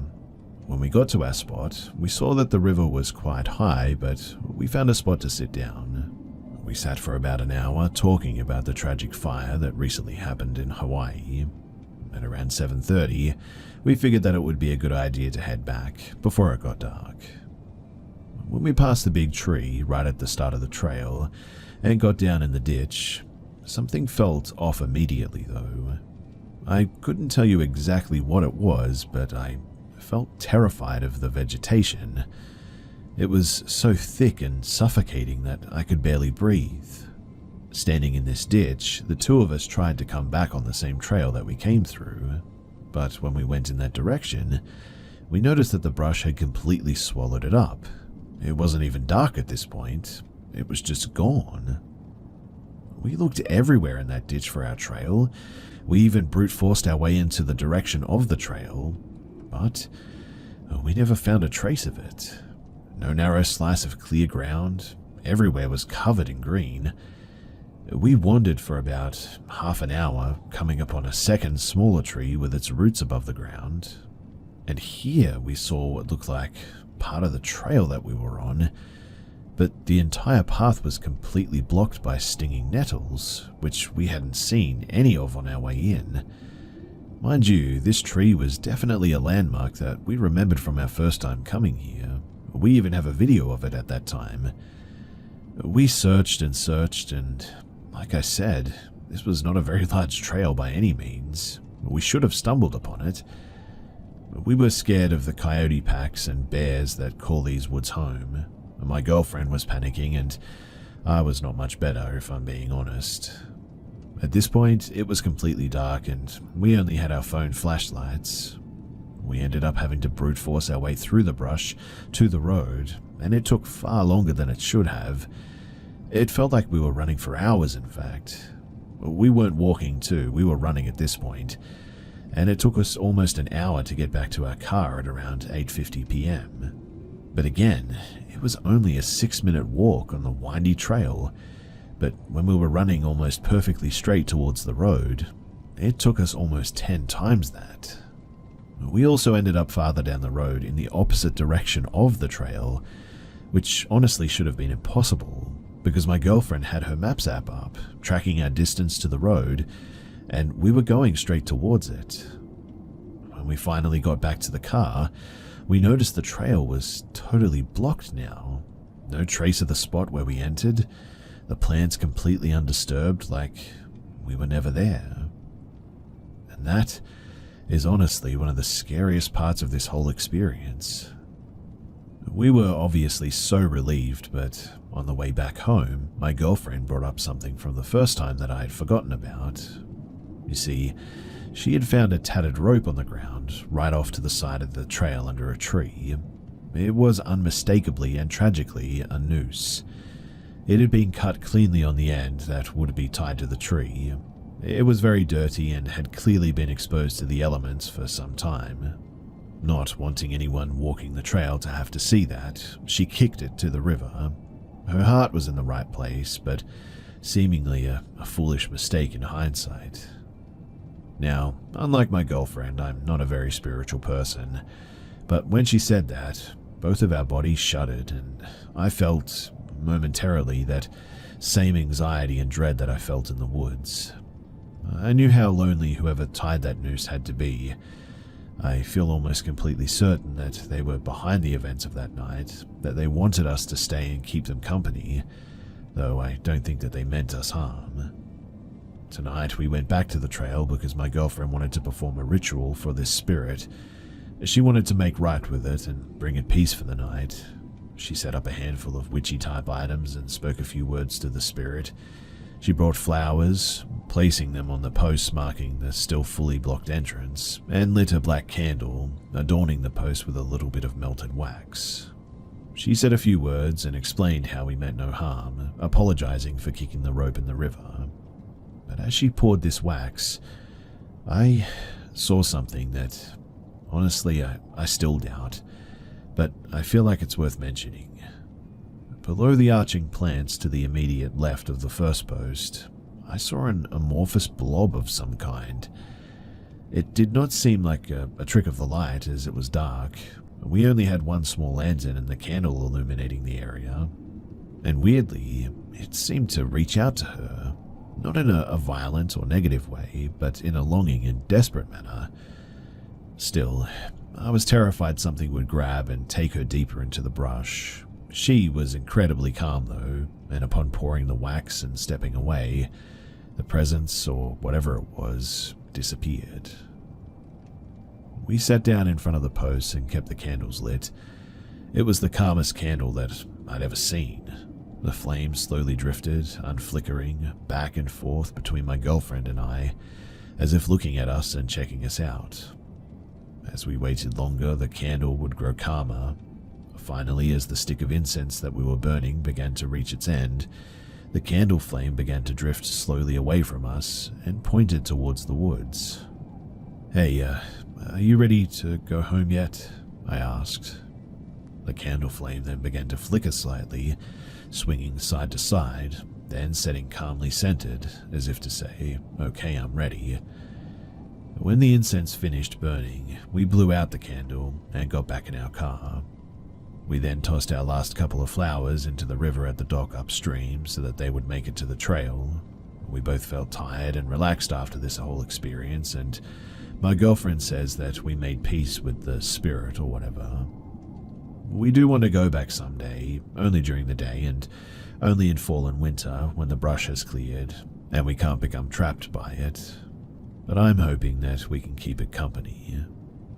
We visited this place on August 14th of 2023, just a couple of days ago.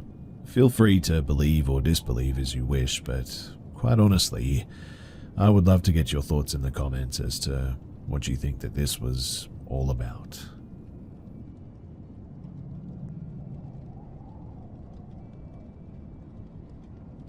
I'm a nurse at a palliative care unit in an old hospital. Throughout my years working at this hospital, I've seen a lot, especially being in a palliative care unit. You see a lot of things other people wish they wouldn't. For some of us, at some point, we just have to accept things as they are, I guess. But the unit that I worked in has 9 beds in 9 different bedrooms, all spread along a sort of long corridor. At the start of the corridor is the lift, and coming out of it, you'd find the cleaning room on your right, where we keep all the cleaning equipment and products, and the nurse's room on your left, along with the entrance through to the stairs. Because of the building and patient safety, and so we can access the other floors easily if in need, the administration forbade us from locking the stairs doors. This isn't ideal because some of our patients, in their delusions, can go across our room's door unnoticed and will be in danger to themselves or others, so we always keep the doors closed by tying a bedsheet around the door handles just to keep them together. This is important as well, because you need to know this as to what comes next, because it's going to start to sound really strange. So, the nurse's room is where we'll spend most of the night shifts doing all kinds of activities, including resting and actually sleeping. Usually, late at night, my routine would include checking on all our patients, checking on all the doors and windows, and to make sure that they're all locked properly, checking on the doors as well to the stairs, and then spend most of the night checking patients' files. This night in particular, I'd finished with my rounds and was checking on all the cameras. When my nursing auxiliary came into the nurse's room, she asked me if anything else was needed or if she was okay to sleep for a while. I told her that she was fine to go to sleep, so she took her shoes off, laid down with her back to the room and me facing the wall, and went to sleep. I was reading a new patient's file, who was coming into our unit soon, to know what to expect and how to behave around him, when I started hearing footsteps walking up and down the unit's corridor. At first I just ignored them, thinking that I must be really tired, and that my ears were playing tricks on me. I mean, it really wouldn't be the first time by any means. As they persisted though, I started wondering what was going on. I took another look at the cameras, but each and every one of the bedroom and corridor feeds seemed completely normal. The steps, though, kept coming all the way to the nurse's room, stopping about 2 steps away from showing at my door, then turning around and walking back all the way to the opposite end of the corridor. I waited to see if anything changed, but when it didn't, I stood up to go and check it out. That's when one of our patients, the one in room number 7, started calling us frantically. My auxiliary nurse was still asleep, so I walked carefully out of the room, peeked out of the room and looked around. There was nothing there and the footsteps had stopped, so I rushed to the patient's room.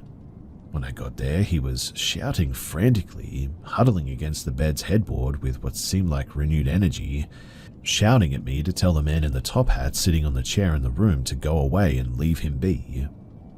Now, usually with patients like these in this state of stress, we just sort of go along with their delusions to calm them down. If there are nurses watching, which I hope there are, then you'll know what I mean. In this case though, with him screaming in the room, I turned towards the chair and started to talk to this imaginary man in a top hat, telling him that he needed to go, that the visiting hours were done and that he needed to leave right now, or we'd have to call security. After this, the patient calmed down, thanked me profusely for sending the man away, and laid back down to rest. After which I went back to the nurse's room and back to studying the new patient. As I walked back in, my heart stopped though. All I felt was panic gripping my heart inside of me.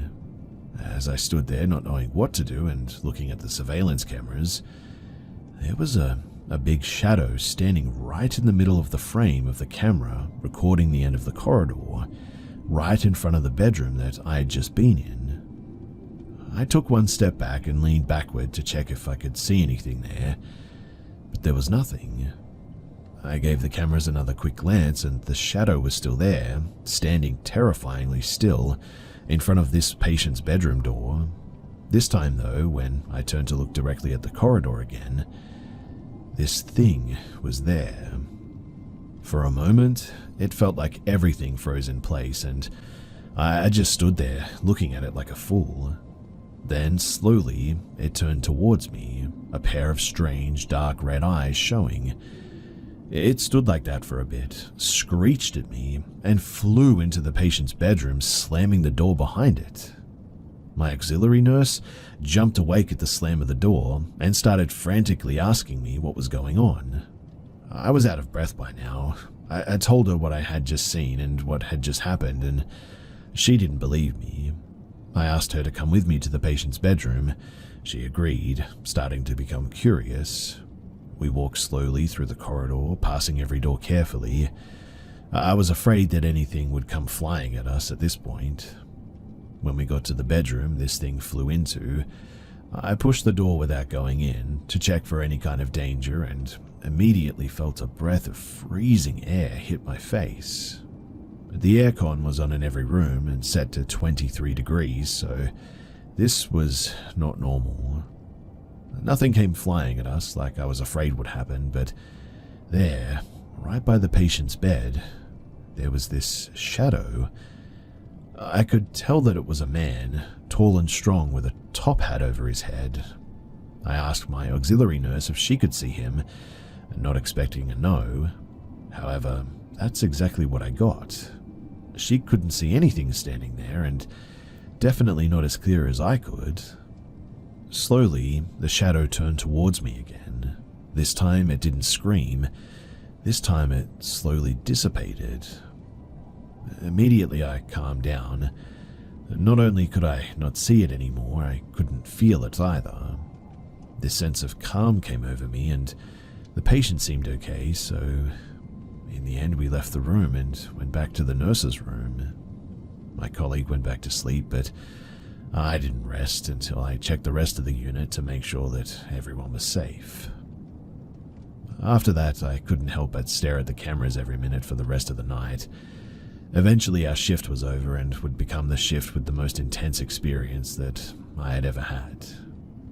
The next day, when nighttime came and I did all my rounds, I went inside room 7 to check on the patient.